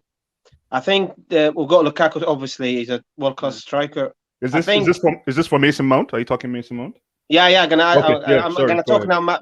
My big issue is the back 3 behind Lukaku. We don't have that career. I mentioned it over and over again, right? We don't have that dribbler, right? He opens defense up, the like of Felix or Coutinho, and brought this ball to Lukaku. Yeah, but let me ask you a question. When was the last time we had a dribbler? When was the last time? Name the last. Hazard. Eden Hazard wasn't a dribble. Eden Hazard owned the what? team. He was a dribbler, but Eden Hazard is a different category. Hear me out. But Blue Ash, you know that Hazard played. We've got Pulisic in the squad. He's always give some similarities to what Hazard did, right? And to what Mount does now, right? When Conte changed it up, right, and he played the same system, very similar to what we're playing now, and when we had Hazard, Costa, William, right? Now one of the and Conte's used to playing 2 up front. When he had to integrate the 3 up front, right? One of the 3 has to drop, and it was always Hazard that came back, give him the ball, and he loved to run to the players, right? Mount is doing the same role now, right? Yeah, but Mount, excuse me, just stop a second. Yeah. Mount is not technically good. I'm talking about dribbling. That's Eden. That's my point. I'm trying to address. If you give me a chance to talk, okay? Yeah. We don't have. I'm just saying the role's the same, Quasim. It's not that you need to be a good dribbler. You need something different there. No. In that system, mate. Listen, in that system, you have to be a good dribbler to open them up. That's what I'm trying to say. We've got Kai Havertz. Mount to me is 8, not 10. And Kai Havertz has been played right, left, and center. And he should be. That's why we're missing number 10. And when I'm talking about number 10 means to me a dribbler can open them up. The like of Coutinho, the like of Eden Hazard, even Felix for Atletico Madrid. And that's what Chelsea. You agree, Jim? Yeah, that's what we're missing. Because Kai Havertz, I thought when we brought Kai Havertz, he would do that role. But to me, he's like false 9. He goes right, he goes left. He doesn't dribble much. It's just easy now. He reminds me much like Ozil. Correct me if I'm wrong, right, guys? But we need that dribbler, quick feet, and slide that ball to Lukaku. He will score a lot of goals. I think that's what Chelsea missing. Creative number 10. And because we've got the goal scorer, we've got the defense strong, we've got the 2-3 holding midfielder great, wing back great, and we're missing that number 10. For My Chelsea, problem with the because dribbler. they're unbeaten. Yeah, that's what we're missing. Well, what we were saying here, he's saying Mount is our engine room. We don't need him to dribble, just being available. Exactly. Thank you. See, the thing about a dribbler, what you guys are forgetting about having this so-called dribbler is when you have a dribbler, your team becomes predictable. Because unless you're Hazard, who is a magician, Hazard is not a dribbler. He was a magician. He could turn water to wine. But when you have a dribbler, your team, and that the way we're built right now, we don't really need. Yeah, exactly. We don't need. We attack by committee. We attacking. But listen, mate. When you got the squad, when you got the squad and manager, hold on. Let me land. Let me land. I hear you, man. I hear you, man. Let me land. When you're a dribbler in this our system today, I'm talking about today, because we don't really have real estate for a number 10, that natural number 10, right? You know, that hole behind the striker. We don't have that real estate. We kind of we split that real estate for 2 8s. So if listen, hear me out, mate. Let me land. I'm going to land, and then you can land, bro. And if you want to have a dribbler, all teams are going to do is let him dribble. They're just going to let you dribble, and take the ball away from you. I personally, I don't like that strategy now with the system that we have. That's all. Go ahead, bro. Go ahead, Kasim. Sorry. Sorry. So I got your point, mate. And in a way, it does make sense. But if you watch the game against Tottenham, he had to change the system and personnel for order in second half to win the game. So what he did is he took Mount to 8 and he add extra midfielder of Kante to swarm that, because what Nuno did is Nuno actually playing counter attack football. That he read the Chelsea system. So what he did is he swarmed that midfielder. We couldn't even get our first half. So what Tuchel did second half is he got an extra midfielder to get in grip of that game. So sometime, mate, you will got to change formation and system. And in order for us to be unpredictable, we've got to get a dribbler to get that number 10 sit there and open them up. And if that get find out, he can play 5 in the back, he can play 4-4-2, 3-5-2, and therefore, in order for us to be unpredictable, that's my point I'm trying to make. Well, I think we're more we don't need a player. Let me get in on this too. Yeah. We don't. When you say dribbler, we don't need someone that's going to face, the defense running to it, like when I mentioned Hazard. If you look at every time this system is played, I spotted and I mentioned before too that in the Zenit game, the Villa game, right, in that transition where one of the players do drop in the midfield is what teams have been going after. This could be a little chink in the armor that teams are picking up now. You could see that against City, right? We might eventually have to play 3 in the middle, right? What we did against Tottenham that half going forward. That might be the new setup, 3-5-2. Right? Because that's 3-5-2. Because that's what this system has been based on fundamentally, right? It's just been tweaked to have that 3 up the front, right? For now, and the way we have our wing backs from on, right? You have, when you say dribbler, you need to be Hazard level to do what you're saying, Quasim. That's why I say Felix, mate, for Atletico. That's what I'm saying. We don't need Felix. Hey, Felix, I agree. Felix, we don't need that guy. That guy's sleeping. Who said he don't want to Felix? No, Felix, perfect. I did. Don't want to Felix? I did. Blue Ice. I did. Sorry. I did. Sorry. Did I say something wrong? Sorry. No. You're a Mount fan, yeah? Felix is very much a Mount type characteristic player that has goals in it. He's dribbler, he's assister, he's a goal scorer, but he's got no defense. The reason I like Mount is one of the few two-way players we have in English football today. And a two-way player is a guy who can play. I think you're missing the point again, my guy. Hold on, let me land with Mount. Sorry, man. Mount is the only, like I said, Mount is the only one of the few two-way players we have in the English league. And can somebody tell me who a two-way player is? Versatile player. But can you describe the typical description of a two-way player? I've never heard of two-way player. I kind of think I know what you're talking about. Yeah, exactly. A two-way player is a guy, somebody who can play defense and offense. And in our team right now, we only have probably about versatile player. Yeah, you're right. So I just wanted to clarify that. And Felix doesn't have that. Felix is not. I know about Blue Ice, but we're not. See, this is what Every time I come in here, people talk about players only, right? We're a team. We're a system team at the That's moment. true. That's true. Right? And it's That's it's how that player is going to fit in the system. Not, like when what to get the best out of the system, right? We're playing essentially, right? That three up front. Let me describe it. Yeah, one of those three up front has to come back, make the three in the middle, right? We're essentially playing two up front, right? A second striker and a striker, right? But when Havertz play, right, we have two people that can come back, Havertz or Mount, right? Which makes it better tactically, right? Which is why I like this even more, right? So once we put Ziyech, when we put Cho, when we put Werner up there, right, they can't come back. It's Mount that comes back, right? That's how we've been playing. That's right. Felix with his characteristics in that role, not only come back, pass the ball, create, and he can score, right? We need to maybe if we're going to get serious going forward, right? We maybe have to sell our wingers that we have a lot of that aren't fitting the system and get the Felix type players. The one thing Gallagher come back. Thing that I've been listening to what you've all been saying, and I actually agree with most of what you've all saying actually. But I agree. I think the one thing that we need to realise and understand is that the likes of Hakim Ziyech, the likes of Timo Werner's, the likes of whoever, Callum Hudson-Odoi could be thrown in that bracket as well.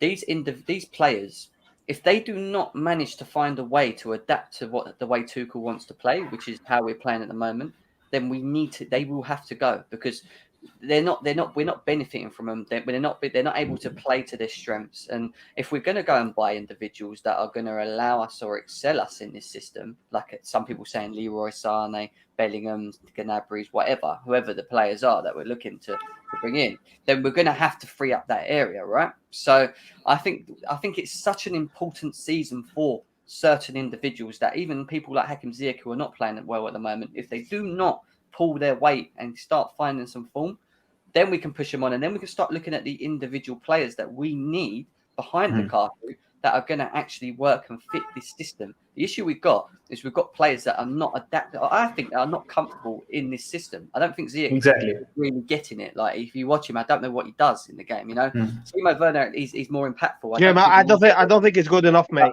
I don't think it's good enough, mate. I know you said it in the past. I know. You don't think he's good enough for Chelsea overall. That's fair enough. Mason Mount, my man, he's not good enough, mate. He's not good enough. Ziyech fan here, like Ziyech fan. Oh, you're a Ziyech fan, yeah? Ziyech fan here. I'm 100% sure, mate. I said it from day one. Guys, let me just finish what I was just saying before you jump in. Yeah, go ahead.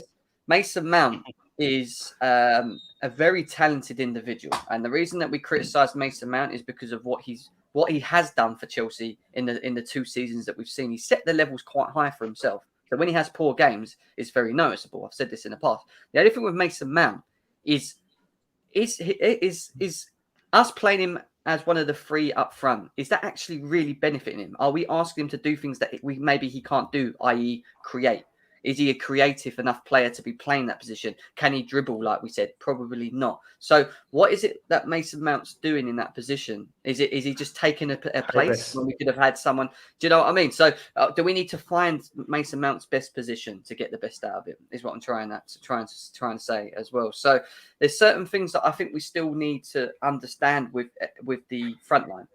For me, that just doesn't work, or we're lacking to understand, if that makes sense. So we'll go on, DX fan. Actually, before you go, 1 second, JJ Bridge with the donation. Big up to you, my guy. Thank you very much. He says, big up everyone. I think we could play a midfield 3 with Kante, Jorginho, and Mount, with 2 up top, Werner and Lukaku, and that or Havertz. That kind of answers my question in terms of how do you fit Mason Mount in? Do we need to switch the system to a 3-5-2, play Mount as one of the 3 in the middle, not Kante, Jorginho, Kovacic? You could play Kante, Jorginho, Mount, because Mount would work in that. I think Mount would work very well with it. We're kind of doing that, Jim. Go on, Klesef. Let's see what Klesef I think when you have a reference point like Lukaku, who's a clinical finisher, who doesn't do much other than clinical finishing, then the likes of Mason Mount and Kai Havertz are going to struggle very much, because they rely on someone up front like Werner, or someone who's going to do more dirty work. So for me this season, I'm not really feeling it from Mount and Havertz, because they're going to struggle, because you already have got a big guy up front like Lukaku, who we only want to score goals. So in that way, I really see Werner and like Pulisic maybe and Mount. But he needs to find form, Pulisic, didn't he, Klashrev? That's the issue. gotta He's find another form. one who's not really adapted Last to this year, system. yeah, last year. I don't think he form. I think he need to keep fit. He's just injury prone, and that's the Even reality. when he played, he's not played great, is Even he? his form, no, his form is suspect. Yeah.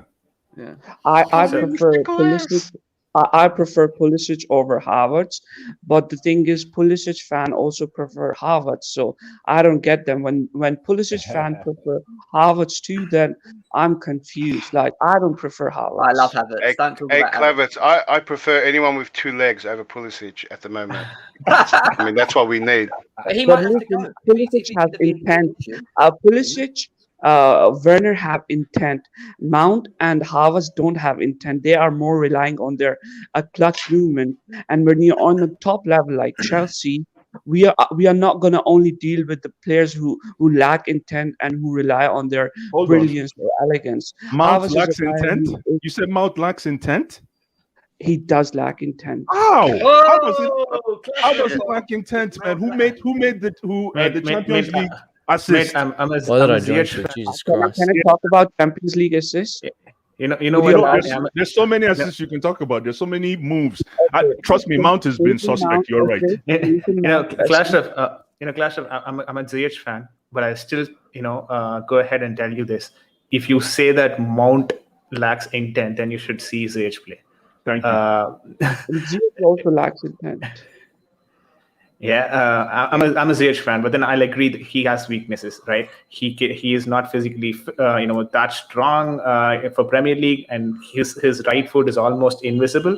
The only reason that I want to see more Ziyech play, in this particular system is that even today, if I want to see Lukaku linking up with one player, a lot of goals combining, out of the box, assisting, providing those services into the box, that would be Ziyech for me, right? Who can whip in those crosses, provide good service to Lukaku. I'm not saying that other players cannot do it, but then seeing Ziyech perform in Ajax before, and probably during his initial days in Chelsea as well, that is exactly the reason why I'm asking,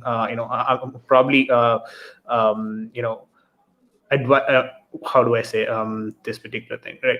I'm advising probably, right, for an extended run in terms of Ziyech's, performance, like 4 or 5 games, additional games, so that we actually see if he can combine with Lukaku.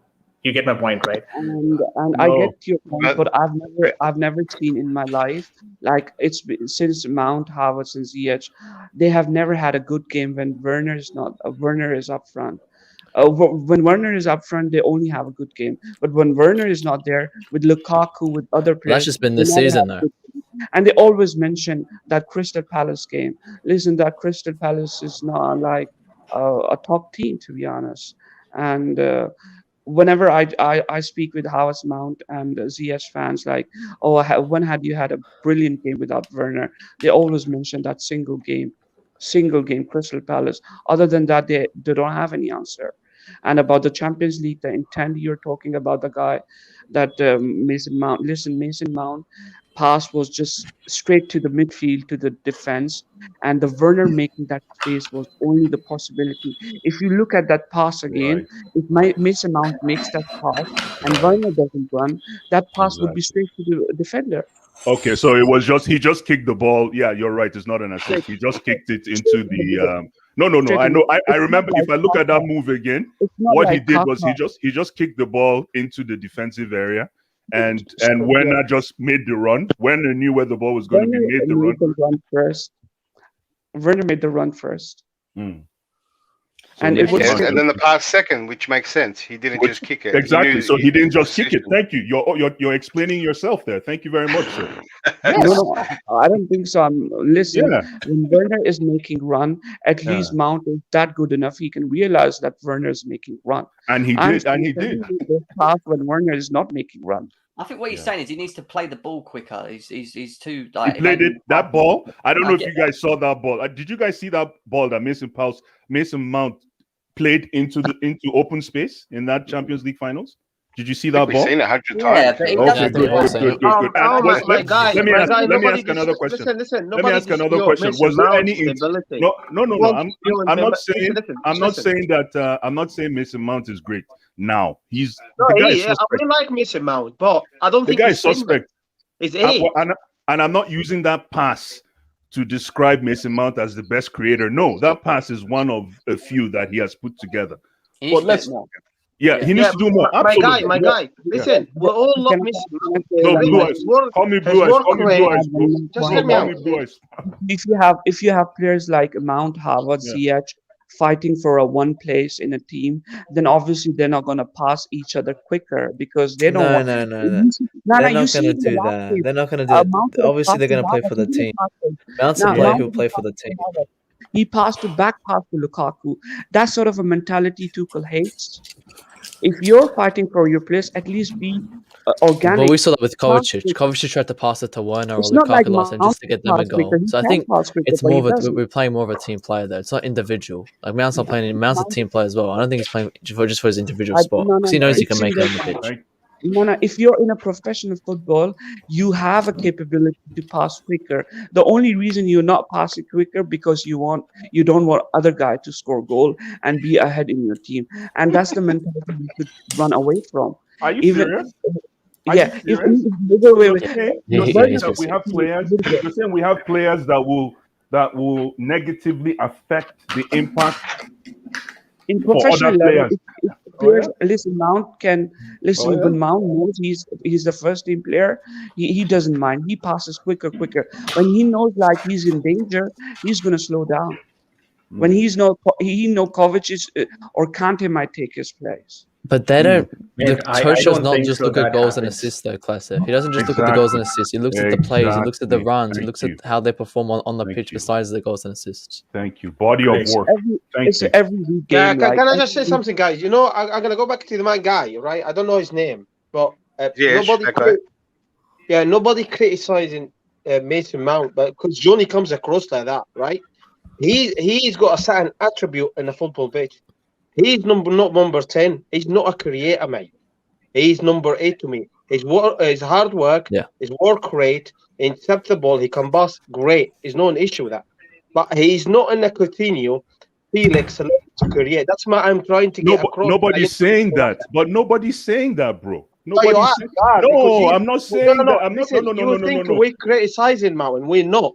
I'm telling you about his attribute. No, I know his attribute. I know about the body of his work. No, but because you mentioned the Champions League final, mate. Listen, let me land. Somebody said Mason Mount doesn't have intent. And you know what intent means, right? I do. You know what intent exactly. So when somebody says Mason Mount doesn't have intent, of course I'm gonna bring up, but you're absolutely right. He's not a Coutinho. He's not Silva. Yeah, I'm not taking away from you, mate. His hard work and work rate and interceptor work for the team. No, absolutely great. No. I agree with you. No. Mason Mount is more than that. Don't bring up this work rate. When you bring up work rate and passion, then he's a passion merchant. Mason Mount is a baller. He's a baller. No, he's not a baller, mate. He's a baller. He is. No, he's not a baller. Hey, remember his age too. You got to be straight. You got to keep it 100, mate. He's not a baller. It's not. His age, man. You know what? The question that I kind of asked was with that, Johnny. That's weird, isn't it? The question that I asked was like, you guys are getting so much deviated, but then the question that I was asking was his body, right? The strength that he's developed now, is it affecting his gameplay? No, right? no. But then I think it's Vijay. It's I don't know if you ever played that amount of mass that you're talking about makes you better. We're not talking about bulk here, where someone's gone out and put on so much, muscle. Like body, muscle and body fat. Like we're not talking about that. When to play in the EPL, everyone knows, right? You have to get bigger, and his age, he knows that too. And every player, we want him to do that, right? It's only going to make his game better. Exactly. And you see the positions that Mount gets into, and where you saw the biggest probably not the weakness, but where he had to work on was when I said that he dropped back into midfield. Like Kazim said, he's an 8 playing a 10, right? But that role needs that. To me, he's perfect for that role that we're playing now in the system, right? We need someone to play a 10 that also comes back and can fill the midfield free, right? So we need an 8 and a 10, right? It's exactly what we need. That's why when we put wingers there and we put Ziyech there, who's only played as a winger and a 10, right? That's why he struggles. Pulisic is a winger, right? And he struggles, right? Havertz is the only one that is closer to a 10 that comes back and tries to 8, I right? agree. This is what Havertz, yeah, I agree. Yeah, and this is our system. But he doesn't play in 10 though. He doesn't play in 10. He played in false 9, he played him right. Or that's my point I'm trying to make. Okay. Yeah, they're playing inside forwards now, basically, with a bigger role. Forget about number 8, number 10, because in every country he's playing a false 8 classic, like what you said.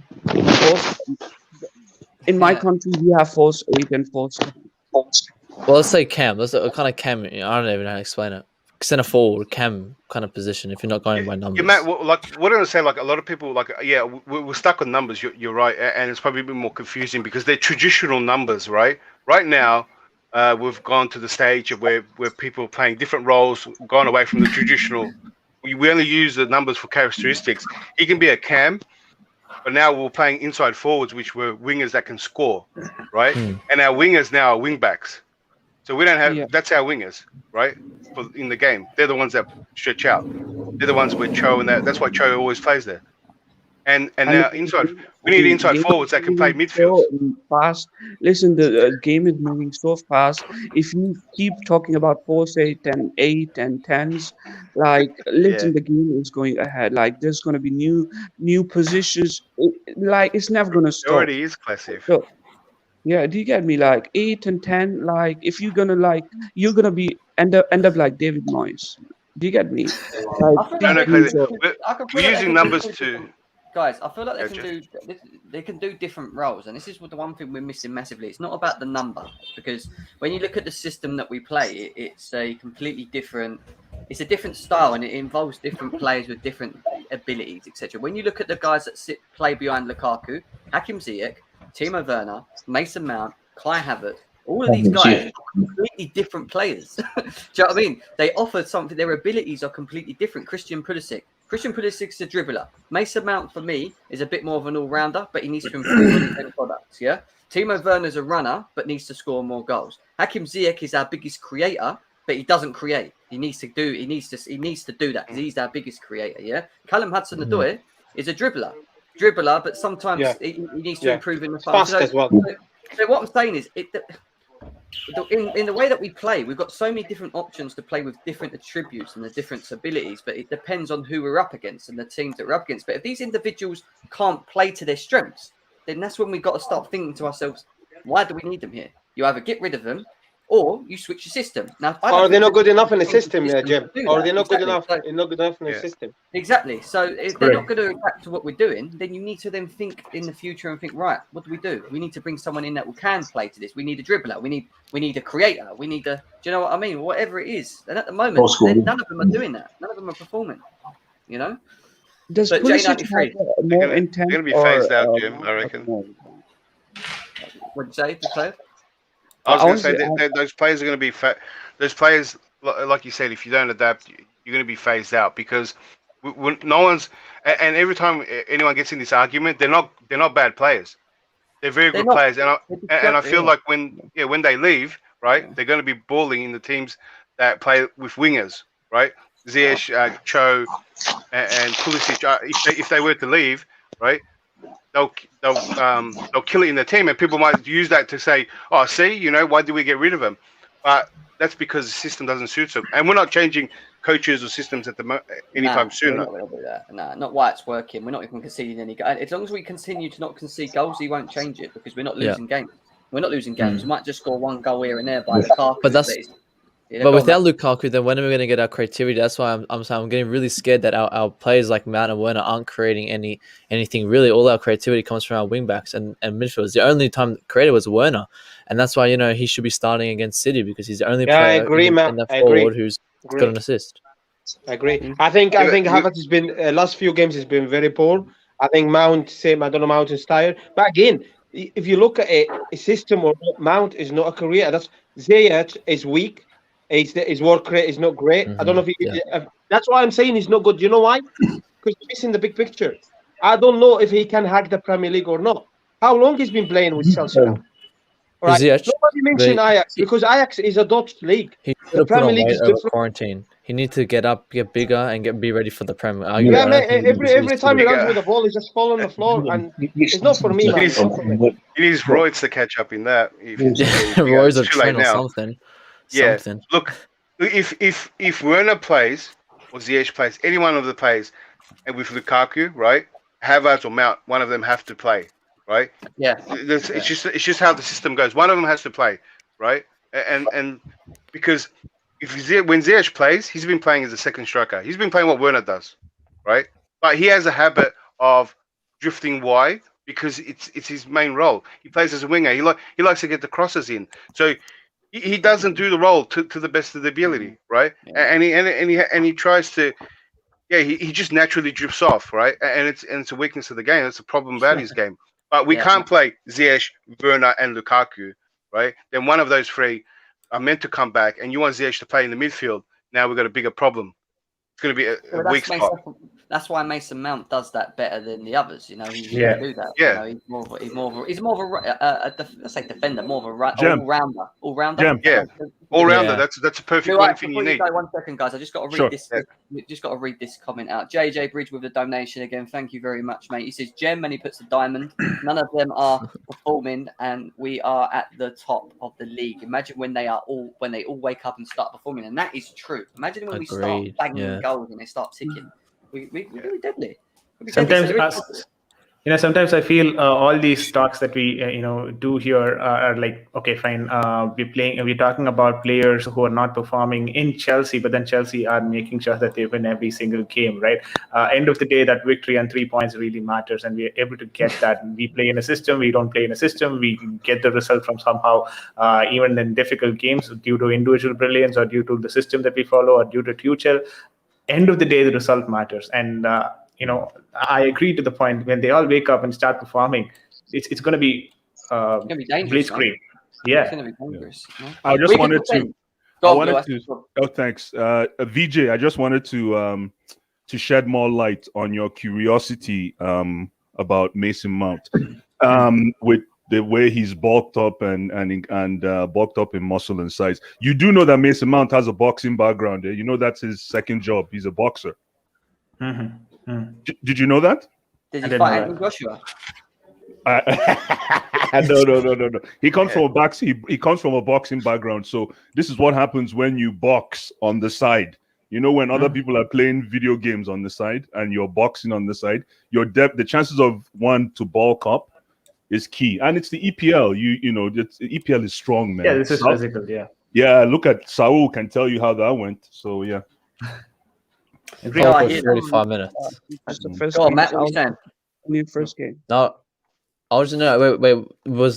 Was Blue Eyes saying that Saul was not big enough or strong enough for the Premier? Because I don't think we can dictate anything about Saul now. Hey man, listen, you can. For 45 minutes was in 45 minutes. Nothing. I know. I'm not. Trust me, I'm a Saul fan. I've watched Saul from day one. You can't say that, man. Yeah, just give him time. Just keep. Yeah, the guy came from the Spanish league, man. You can use it as an example for those La Liga merchants that come here and start screaming that La Liga is La Liga. I guess they see the content. Yeah, but we know the Spanish league it's a bit slow on time and space. The Premier League is different, man. It's not the same anymore for me. It's a completely different. You got to give the guy time, man. You got to give the guy time, man. Trust me, nobody's criticizing Saul. It's just a figure. It's a figure of speech, bro. Read between the lines. I want to get your score predictions before we finish off. I do need to tie it up, so we're going to go to VJ. VJ, what are you saying? 3-1. Who scores? Lukaku. If Lukaku plays, I still feel Werner could score today, and we should be getting a goal from our defenders. Someone on the back. Fair enough. I don't know who it is, but then one from the back. Declared, what you saying? Scrappy 1-0, man. I think once we get the one goal, who scores? Havertz scores. I think he starts. And once we get it, we just start the substitutions and think about the next game. What are we saying, Jim? Dan, man, you come like right at the last minute, huh? Jem, can I give you my predictions? I gotta run if that's okay. Yeah, go on, Blue. Go. Okay, cool. I'm gonna say 3-0, and with a Mount hat trick. Deal with that. Kasim, deal with that. No. Jim, I'm not having this, man. Listen, if you think I'm this man, I'm not this man. I'm messing with you, bro. I'm messing with you. We've got some serious competition with John. There's another Mount lover here in Dan. Kasim almost dropped his phone. He's tagged Dan in now. Dan's in. Okay, good. All right, hey gentlemen, thanks for having me, gentlemen. Have a great day. All right, have a good day, guys. Yeah, cheers, bud. Dan, I've got one question to ask you before we do finish off the score predictions for today. Yeah. Does Mason Mount lack intent? What? Does Mason Mount lack intent in his game? Jim, can I give you some context as well? Like, what that means. That's a classic question. No, Tuchel said it. What? I don't know what that means. I'm just gonna skip that question. Well, he lacks intent in his game. He lacks some. Like when he's got the ball, I don't know. He doesn't play balls quick enough into the final third. He's quite wasteful with the ball at his feet. He lacks the actual intent to actually move the ball quicker in many ways. He'd rather take more touches. Can we say his intensity? His intensity, yeah. Maybe his intensity with the ball. What about the ball? I disagree. He just had a bad couple games. Like it's ridiculous. He's had a bad couple games. It's not. I told you it'll piss Dan off. He doesn't even know what's going on. What kind of stupid statement is that? Intensity in his game. That's all he's about. Ball progression. He always has like 85% passing range. How is he missing passes? He's progressive passing too poor though. Like it's what it's saying. No, fam. He has progressive passing. Listen, that's what they can't stand. In our team last season, do you know who number one progressive passes was or progressive runs? Go on, tell me. Mason Mount. I want you to guess. Go on. Money Mount. Can you say that again, mate? He wants the question. Obviously, the answer is no. So you the question. It's obviously Mason Mount. That's what I was asking. There you go. Well, what the question is on that is you look at what he done in the Champions League, that pass, that key pass, that thing. Does he do that enough in games, or do we think that he sometimes doesn't do that? Because sometimes we feel like he might make the wrong pass, he might not move the ball forward quick enough. Like that's what we've been talking about. Was it Klasref? I think it was Klasref. I get he's had a bad few games, right? But you're not going to tell me I didn't watch him create so many chances for Werner last season, and he had 18 goal contributions while still being inconsistent. So it's not like I can take right now that he's been poor, but the overall statements about his ability and all this, and that he didn't do this last season or he can't do this, it's just nonsense. But I can definitely take he's been poor the last couple of games. What do you think? What do you think he's missing? I just want to add a point. Intent. When Tuchel said he lacks intent, intensity doesn't mean on the ball or off the ball. It means understanding the game where it is going and behaving in a manner which would help the team. That's intensity. When did Tuchel say this? You talking about after the interview when they asked him why he took Mason Mount off? He said he didn't have intensity in that game. Yeah. He didn't say he had intensity in that game. Like, you're making general statements about his ability, using Tuchel's words when he never said that. He was talking about the one game and why he took him out for content. Bro. He said intent. Intent means understanding the game where the team is going. He doesn't understand the team. I don't know what any of that means with him saying that for that game. Why he took him off at halftime. This is what Johnny does. What he does, right? Because when Mason has a bad game, you admit, he had a bad game. What is the point of passing the ball or scoring a goal when the team is already 2-0 ahead? What about like when 0-0, you need a goal, then you need to score. What you need to pass. That's are you talking about Werner? He doesn't understand the intent. Like what the hell the team is doing. Intensity. Like I like the comment from. Well, I need to read this comment quickly before we go on. Sasko, thank you for the donation, mate. Massively appreciated to the channel. He says the kid is just tired. Give him a break. Mount has been playing back-to-back non-stop, and he has a workhorse. He's a workhorse for us. He's just needs Great. a proper game management, is what he's saying. He needs a bit of game management to get the best out of Mason. And then I heard this. What a waste of a super chat. Excuses upon excuses. Mount is overhyped and overrated. Oh, come Seriously, on. saying as well. So the fan base is up in the air about Mason Mount, like the other team. Let's stop. Why is it always going into a Mason Mount debate stream? It always turns into a Mason Mount debate stream. I just wanted to ask and try and understand one particular aspect of his game, and then this entirely became a Mount stream. Yeah, I think you haven't been watching Thank VJ, have God, you? Johnny was Can I just clarify something, Jim, before I go? I'm going now, mate. Yeah, go. Right. People need to understand. I'm not against Mason Mount. I'm explaining what attribute he possessed. To me, his 8 is not number 10. To me, he's not a creator. That's what I am trying to say. I never said he's not good enough. He shouldn't be starting. Never said that. I said he sometimes playing the role of creator, and he's not. That's my point I'm trying to say. And regarding the prediction, if Villa starts a strong team, could be the penalties, mate. I'm not sure. It could be penalties. I take that. I think the penalty. All right. I see you there. Thanks for having me. I think we're going to finish it. 2 hour stream. It's been massive. Matt, what's your predictions? I'm saying just the normal 2-1. Hakeem has to score, man. Hakeem Habib Ziyech, my man, has to score this one. I please beg, inshallah, he scores because, man, he needs to get back in form. Yeah, I hear that. Seth, what are you saying? I'm just going to troll and say Hudson-Odoi man of the match, 2 goals or 2 This is what I swear, God, that's why we can't take seriously. Oh my God, Classic, please be serious. Classic's been on it today. I love Hudson. Yeah, but this is why sometimes I don't think he's serious. He just does these predictions. Hudson-Odoi is one of the best players in our team after Werner. Classic is so serious. Comes off. You don't like Havertz and you don't like Mason Mount, do you, Classic? They're the 2 players. I just don't like Havertz and Mount from last year.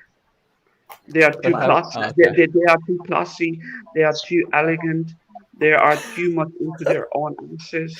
I don't like them. Well, are you a fast food or are you a restaurant guy? Like, are you want class, nice? No, you just want to go for the drive-through. Is that what you're speedy wingers and that? No, bro, I'm not into it, Mount and Havertz. Sorry, guys. Dan, what are you saying? Score predictions. I mean, if we play players like Baker and Sarr, we might lose this game. Those guys are bums, man. Like, we can't take this too lightly. But honestly, I don't care about this. So it doesn't really matter to me. 1-0. 1-0. What about you, J93? What are you saying? Is he even there? He's just sitting. We've been getting echoes. Creating an echo. Yeah, just creates an echo. So is he there? I can't hear him. Hey, Dad, do you think we'll play a serious team or like what a you team that saying, everyone? Brian? 1 second. What are you saying, Brian? We are coming to the end of it. Over 2 hours. But what's your score predictions, mate? And what you feeling for this game tonight?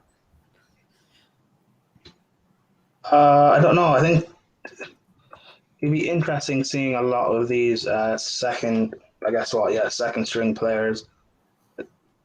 I don't know if Villa are going to rotate or not, though. So if they play their second string, the game will be easier and it won't be much of a test, which is not what I want. I want to see some of these, like, for example, Callum getting a start, Saul getting another game, Chilwell finally playing. I want to see these guys actually pushed and tested. And if it's against Villa in a second string, like, it's not really going to make much of a difference for them. But I don't know, 2-1, 3-1. We should win. 2-1, 3-1. Timo Werner going to be on the score sheet tonight for you? Or? The thing is, I don't know if I'm not necessarily. I don't know if I play Werner or not, or if I start Werner or not. He's got to start. You'd start Lukaku, would you? No, not Lukaku. I'm looking at based on I want Werner to play against City. Okay. So maybe okay. So I don't know. Maybe you forget Dan how well he played against City last, mate. Just remember that. Yeah. Just remember, he's the only person who's created an assist. He's the only person who's created an assist in our front line. Yeah, for 20 minutes. That's true, Dan. From a corner after we were 2-0 up. Well, Mount didn't do that. Like, you guys have some shame, man. Yeah, man. Created 4 chances. Created 4 chances. What 4 chances? Yeah, Daniel, you're such a weirdo. Like last season, you were blaming Havertz and Mount haven't passed to Lukaku a single time. Like 4 goals and no pass from Mount and Havertz. Fuck off. Hey, no pass from Mount and Havertz to Lukaku. Fuck off, bro. Let Prime finish. Guess what? Shut up. I don't care what you just said. I didn't even listen. I have to be honest. Whatever. Hey, Classic, I think you lack intent in your argument, mate. Bro, like, Lukaku, like, at least like 4 goals, 1 assist from Mount or Havertz. What was the debate last year? I was like, I was. Classic loves Werner. He loves Werner. He's in love with him. He said he would suck his dick. He said that. That's a fact. Yeah. It's on tape, so I can't take him seriously. Guys, stop it. I don't call him Turbo Team for no reason. No, I'm not insulting him, Jem. He said this live on tape. What did I say? Finish, Prime. Get involved. All right, cool. Hey, the problem I have with Werner is that only stats make him look better than he's playing. No, you can't say that. He's contributed more to most of our people behind for me. But yeah, go on, Prime. What do you think? I don't know, but a part of me think like if Mount is going to play against City, and he's in bad form right now, a part of me thinks if he plays 60,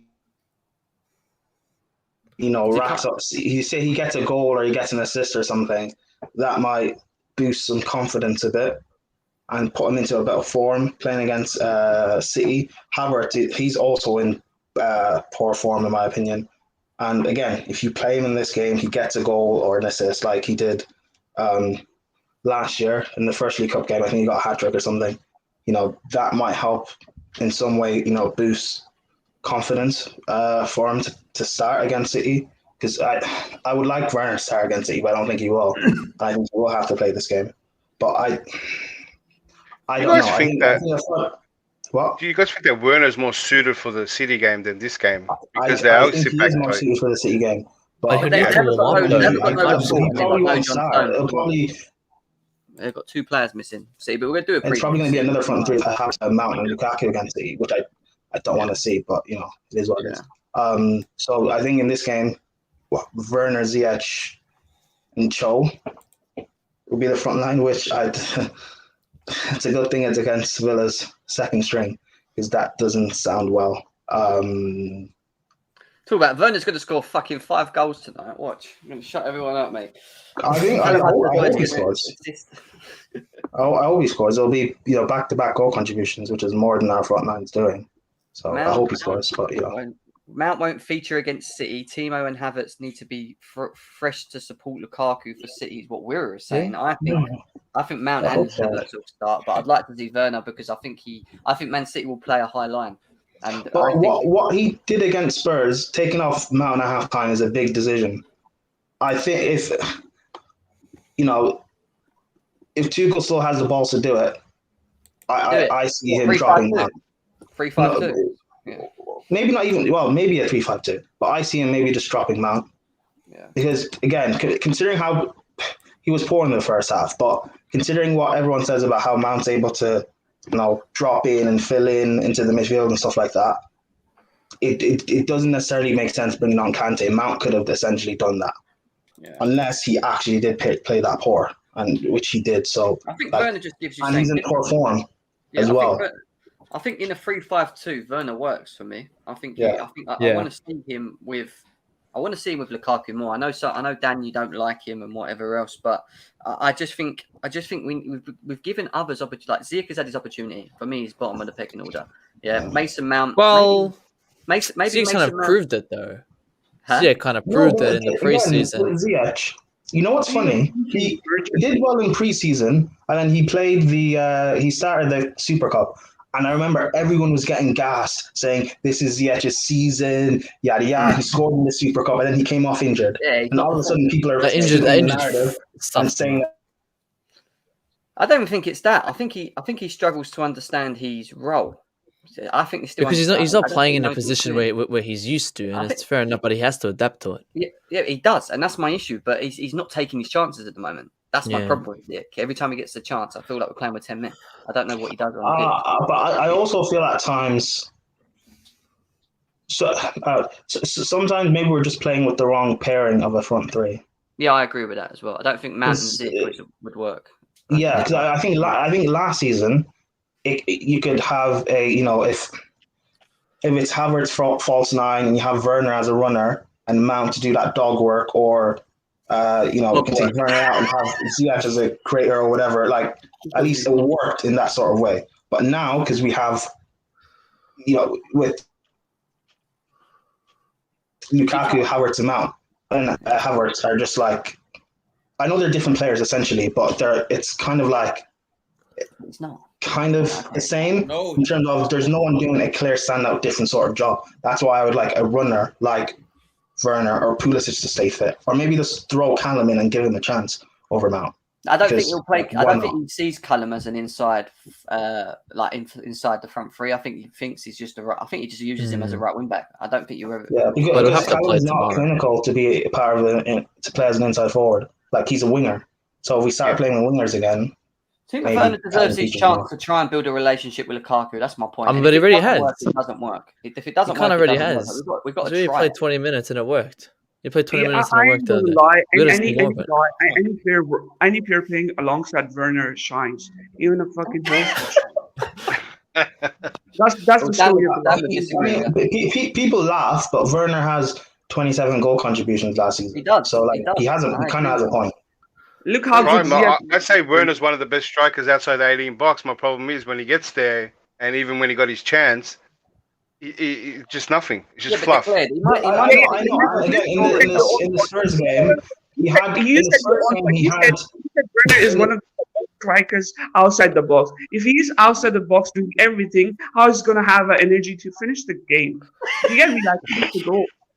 If he's going to do so he's the best 45-minute player. Against Spurs, like declared against Spurs, like Werner had two chances and should have at least put one away. Yeah, and I do get that. But at the end of the day, he got an assist. He was playing on left. He was more effective than the others in that game. To be fair. So my point is, in the Man City game, how many chances were going to have? Huh? What? Did he find Lukaku, which was the problem people were, complaining about. Or attacking mids found him. He didn't find Lukaku, did he? No, but Lukaku found him, right? At the same time, when he got himself in a position, he created. But Lukaku found him, right? Lukaku never found Mount or Havertz either. Him, like Poston does. Like people like to compare how Poston used to create chances for Werner, and that's what's happening now. But he's still missing. Bro, they only played 20 minutes together and they already have goal contribution, which is what you need. I get what you're saying. I do get. I thought goal contributions from set pieces didn't count. I didn't say from set pieces. It's still more. It was from a set piece. No, it was actually crossing the corner. No, it was not. It was a set piece that broke down. He crossed it in. That's what happened. So it wasn't a set piece. It was a set piece. No, because you said the set piece broke down. From a corner. When is Rudiger in the? He didn't when is Rudiger ever in the box? When is Rudiger ever in the box? When is Rudiger ever in the box? Okay, that just shows when is Rudiger ever in the box? An open play. No, it's not. When is Rudiger ever in the box? Well, it was still an open play. For set pieces. It wasn't a set piece. It was still an open play. Did he run 70 meters to have a 1-2 Werner? Stop it. It's just the Werner first. You didn't see him in the box like that. Why we're getting technical? You can try and twist into whatever semantics you want. It was still an open play. It was an open play. It was an open play. But it was still a crossing, though. What Guys, okay, you can do whatever semantics you want, like or whatever. It doesn't matter. We're trying to find every excuse in the book to fit our identity in certain players. And that's the way I see it. No, it's because we're giving credit as a creator when we always disingenuously take away credit from set pieces and crosses. Wait a sec. Let me just. It makes no sense to me. Wait. Rudiger, he never found Lukaku once. Who takes away credit from set pieces? Wait. If his goal contributions are leading to goals, wait a second, if his goal contributions are leading to goals, which are then winning us games, is that not still important to have in your team? Yes, it is. So I don't get this thing of but he's only just his goal contributions are 27. That's quite good for someone. That still means that he's still having an effect. You know what? How many in the Premier League? How many? Listen. Let's just clear this up. So have you ever seen Thomas Müller? They had the list of the top 10 attackers and top 10 midfielders in the Champions League, right? This wasn't voted by Chelsea players or Chelsea fans because we have a bias, right? There were 2 Chelsea players on both of those lists. Was Werner one of them? I don't know. He was on the list. He wasn't. It was Mount and Havertz. Okay, In the and Champions Werner League. still has In the 27 Premier goal League, hold on. contributions. In the Premier League, my man had 7 goals. No, 6 goals. Sorry, he had 6 goals and 11 assists. Right? How much Mount? More than any other Chelsea player in the team. Yeah, but let's compare him to other strikers. When we compare Mason Mount's creativity, it isn't to every other Chelsea player because he dwarfs them. It's compared to other attacking mids for other clubs, right? Other strikers in other clubs. No one compares Mason Mount. It doesn't come from open play, does it? Because Mason Mount is the most creative in our team currently. No, The stats prove it. not from open Easily. play. He's not. But then we don't judge it like that. We He's judge not it the most by creative. Come Hold on. on. He is So, easily. wait, It's so not even you a want to question. compare Werner to other inside forwards? Let's do that. Let's compare with Mohamed Salah. Let's compare with Aubameyang. Let's Not compare close. with Not close to Martial. Salah. These are inside forwards. Martial is a bum. Let's compare it to world-class players. Let's compare with inside forwards. Let's Compare with Salah. let's Yes. compare him to Let's Salah. compare with these inside forwards. Compare him to Salah. Yeah, go ahead. Yes. Let's Let's compare just- to Mane He's as not well. close. He's Let's not compare close. to Mane. Yeah, and Let's Mane compare to is shit. Mane. Mane And is Werner's shit. better. Liverpool fans will tell you he's lost his form and he's not good anymore. So what? That's And bro, Chelsea bro, fans Werner will is tell not me that even playing Werner's on a his flop. position. So what? He's on the right. Mane plays on the left, and he plays on the left. And Hey, Mane Werner has more plays on the misses right. than He's Werner. not even He's playing up on there his with the conversion favorite rate. position, And and he's nobody still want playing Mane in our 27 team, goals. so I'm not understanding how that changes for Who the Werner. hell wants Mane? And you don't want Werner in the team, and he still has 27. No one doesn't say. So- No one says they want Mason Mount All out right, of the let's team. let's share something with quickly. I've got something for you. Let's show Dan because I think I agree. Look, Dan, I get your thing with Werner, and if Werner put the ball in the back of the net, we wouldn't be having this discussion because there'd be nothing else to talk about in regards to him, in my personal opinion. Because if you look at his most goal contributions for Chelsea this season, Timo Werner, 11 goals, 10 assists. Yeah, this is based on obviously last season. Tammy Abraham, 12 goals, 4 assists. Mason Mount, 8 goals, 6 assists. Yeah, so. He's still, and this is only on last season. And he was the main forward. Are we forgetting that? He was the main I get striker. that. Everything went towards him. And he Mount has was 11 also our goals, main forward 10 as well. assists. Tammy, no, he's Mount was not. also Now our he's main still in the forward. back. We keep saying he drops back and he does all this defensive work. How is he the main forward? How many chances Mount did was he also hit the main compared forward. to Timo Werner? Mount was also our main forward as well, and Werner still outscores him. Mount had this amazing season that Chelsea fans like to say, and Werner still got more goal contributions than him. As he You know- should. He's the goal scorer. He's the main Listen. guy. Hold up, Dan. This Hold is just up. daft to me. This argument is daft. Like, if you're supposed to be Bro, maybe because you're making it daft, I don't know. it's Hey, just, can I weigh in as well? It's just a daft comment. I'm sorry. Well, I want to weigh in. Hold on, passive. Hey, Dan, I agree with what you're saying. You know what, Jem? I have a question for you. If Lukaku this season has 10 goals and 12 assists, right? Talk about every contributions in the league, right? 10 goals and 12 assists, less than everybody else. Would you say he had a good season because he had more than some of our talk about Champions League? Then. because he had Talk more about than Champions Havertz, who had League. 8 and 8. Talk about Champions League. You then. say that was Why good? didn't Like, you? oh yeah, he's great. No, He had 10 goals and 12 assists. I wouldn't say it was great. No, but I wouldn't You say said it was bad. horrible because he's a world-class striker who scores 25 goals on a regular basis. He's a goal scorer, though, isn't he? He's been doing that since But that's what Everton. Werner is. He scored 38 goals the previous season. He scored 25 the season prior. 22 the season prior to that. I get that. And the biggest problem that we've got, and this is why we are here today when it comes to Timo Werner, is that when we bought the player, we thought we were buying a player that was a goal machine, right? That's what we thought we bought, yeah? He's came to Chelsea, and unfortunately, he's not done that at the moment, yeah?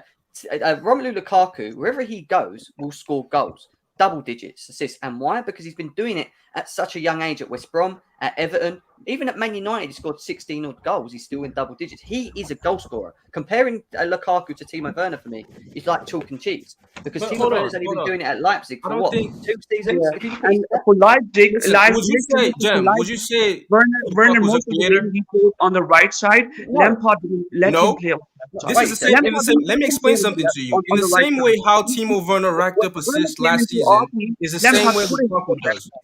Right? But you wouldn't call Lukaku a creator, right? Clackers talking. I try to ignore him. Lampard put him straight into the left side. Imagine a guy plays on the right. I just tried to ignore him. Lukaku had 11 assists last season. Would you say he's a creator in his league? In this game, in the last game, he should have had 2, right? both to Werner.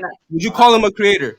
Dan, what I'm getting at with Timo Werner is just this. This is literally. You guys are missing it. No, I get no. Look, should he be scoring more goals? Yes, I agree with you. What did we buy him for? To score goals.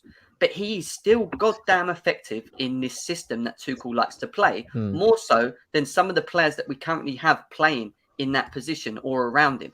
Yeah, he's all right. His goal contributions shouldn't mean much, but they still win you games. They are still important to us getting points throughout seasons, winning cups, whatever. Yeah, he's won penalties here and there. Yeah. Fine. What I'm saying is he's been quite effective still. Even though he hasn't scored. What has his goal contribution won us this season? And we've won 5 games out of 6, right? Crystal Palace. How many games has he played this season? He hasn't even played. He's played 40 minutes for the. He started Crystal Palace. Maybe you guys forgot. Werner, did he? Yeah. Again, that's one game. Yeah, and that's one game. So now again, if he's so important and effective in our system, we've won 5 games this season. What has his effectiveness done to? Well, he's got us more effective than these other players. Yet we're winning without him in there. And he scored 1 goal after we're 2-0 up to Rudiger in the box, who's never in the box. He was there because we were overloading from a set piece. There's no context when you guys give Werner credit for. Yes, it is. Besides Pulisic, he's the only attacker who's going to assist. No, but you guys gotta understand that. Listen, I'm saying this. He's not a creator. That's what I'm trying to say. He was doing last season what Lukaku just did to him this season in the last game. When he's not a creator. Huh? He's not a creator. He's a second striker when it comes to the system. Mount has to. Yeah. Look, I'm agreeing with you. He needs to score goals. Mount has to come back. Someone has to come back. Havertz and Mount fit this system way better than Werner does. Why we're catering to Werner. As soon as we put Werner in there, we have to put Mount or Havertz to play that person to the midfield. Then it becomes 2 up top. That's how Lukaku was with Martinez. We haven't tried Werner with Lukaku yet. How do we know what we're getting? How do we know? What but Jem, that's what we have to do. So if we're going to play, if we're going to try what you guys want to see, right? Play Martinez and Lukaku. What you guys saw, right, is why Lukaku gave up the ball all the time and Martinez scored the goals, right? And that was a deadly combo for Inter Milan, right? If you guys want to see that, then we're going to have that Mount play. We're going to have that Havertz play into the midfield, right? We've got to make maybe even not even both of them. Now, you probably got to have Kovacic, Jorginho, and Kante in the middle, right? Just to play 2 up front. But we have to tweak it a bit. But it becomes a totally different role, right? When you put Werner in there, because Werner's not going to come back in the midfield and make that free, right? So if Werner plays, he's the second striker. And when he was brought in, right? He wasn't brought in. You can't compare him to Lukaku, right? He was brought in to play with Tammy in the exact same thing. Yes. I just don't get this thing with Timo Werner that we can't, that he's not. I get why they don't like him. That's cool, right? But he still does. For me, he still offers a lot more than what we currently do have in many ways. He just doesn't do enough. Well, No, I know Ziyech doesn't do it. Well, you know what's funny, Jam? Yeah. Just to land what I'm saying. Just to land what I'm saying was that when we put Werner in there, we lose the person that's going to come midfield. Now we're all in, and Werner has to give us some goals. If Werner starts scoring, we got no problem. I agree with everything you guys say. It's the problem that we lose that person that can drop deep. What Havertz does and what Mount does for that person that's going to play second striker. You play Mount there. You play Mount there, and you play Werner Lukaku, and let Mount just be the deep guy, and just let them do what they're going to do up front. And that's why I want to see it. I want to see this. If it might not work, who knows? But if we don't try it, we won't know. But I do need to finish it because it's 2.5 hours. I was meant to leave half hour ago. I was surprised when I came back and y'all still here. Oh, well, we got into a debate about Werner and Mount and everything. Mount, all the time. It's always Mount. Always going to have a debate about Mount. I don't know how. That's what I said. Let him play today and drop them on Sunday. Another player like Werner or someone, I'm going to make sure he plays on his favorite position. And Werner's position was right. And Lampard fucked him up. And still Werner made it up. Werner is still... That's something I can agree on. Do you guys remember when Werner came in, the whole fan base was complaining that he wasn't playing through the middle? Because I knew that's not what he was called for, but everyone was saying it until he did it. Was complaining in the middle because they wanted Tammy, but his actual position was right. Klaus was talking. I'm Go telling on, you, Prime. Sorry, Declared, was that you that said about Werner? Yeah, just now. Yeah. Yeah, you know the reason why that is? It's because a lot of the Chelsea fan base didn't actually watch Werner at Leipzig, and they just assumed because of these stats that were goals, they assumed that he's a goal scorer, like he's a like a 2-in-1 or 3-in-1 goal scorer, and he's a striker. And when he was missing chances and stuff like that, and he was just getting assists, people are still going to get onto him and complain because he's not getting. I almost got cancelled because I was arguing. I'm one of the few people that has actually watched him at Leipzig. I actually know what this guy's about, and I know what he can do. That's why last season, his first season in the Prem, I think we should say it was an average season for your first time in the Premier League. Timo Werner is suited perfectly for Liverpool. People want to continuously get onto him and complain and use him as a scapegoat, but let's let Jim go. hide other players who are playing just as bad. Like let me explain why Timo Werner is not. You're the last thing, and then I'm playing. I know, Jim. Listen, look. The reason why Klopp wanted Timo is because the style they play. They play quick midfield. They play passes in the midfield and then long wide for Salah to chase it. You see what I'm saying? So that's the Timo Werner position. You play in the middle and then quick pass to the wing and to cut out the defense, and Timo Werner runs into the channel. That's how Timo Werner is supposed to play. I was almost got cancelled because I was saying Timo Werner didn't supposed to score goals. He's supposed to be running the channels. All I'm saying, James, have a good one. I'm out. Yeah. Thank you. Absolutely spot on. And listen, look, guys, great show. 2.5. I mean, it was only meant to be just under 2 hours, and we're now 2 hours 30 minutes. Thank you to Dan. This blank Dan. Dan, it's your fault, man. Living now, what you done? No, it's you guys' fault, man. For rating Werner, he's a bum. Oh, stop it! Stop it! Your agenda needs to stop. All right, let's just move forward. He plays for our more than 6 goals. I'll stop. Listen, I promise. I will.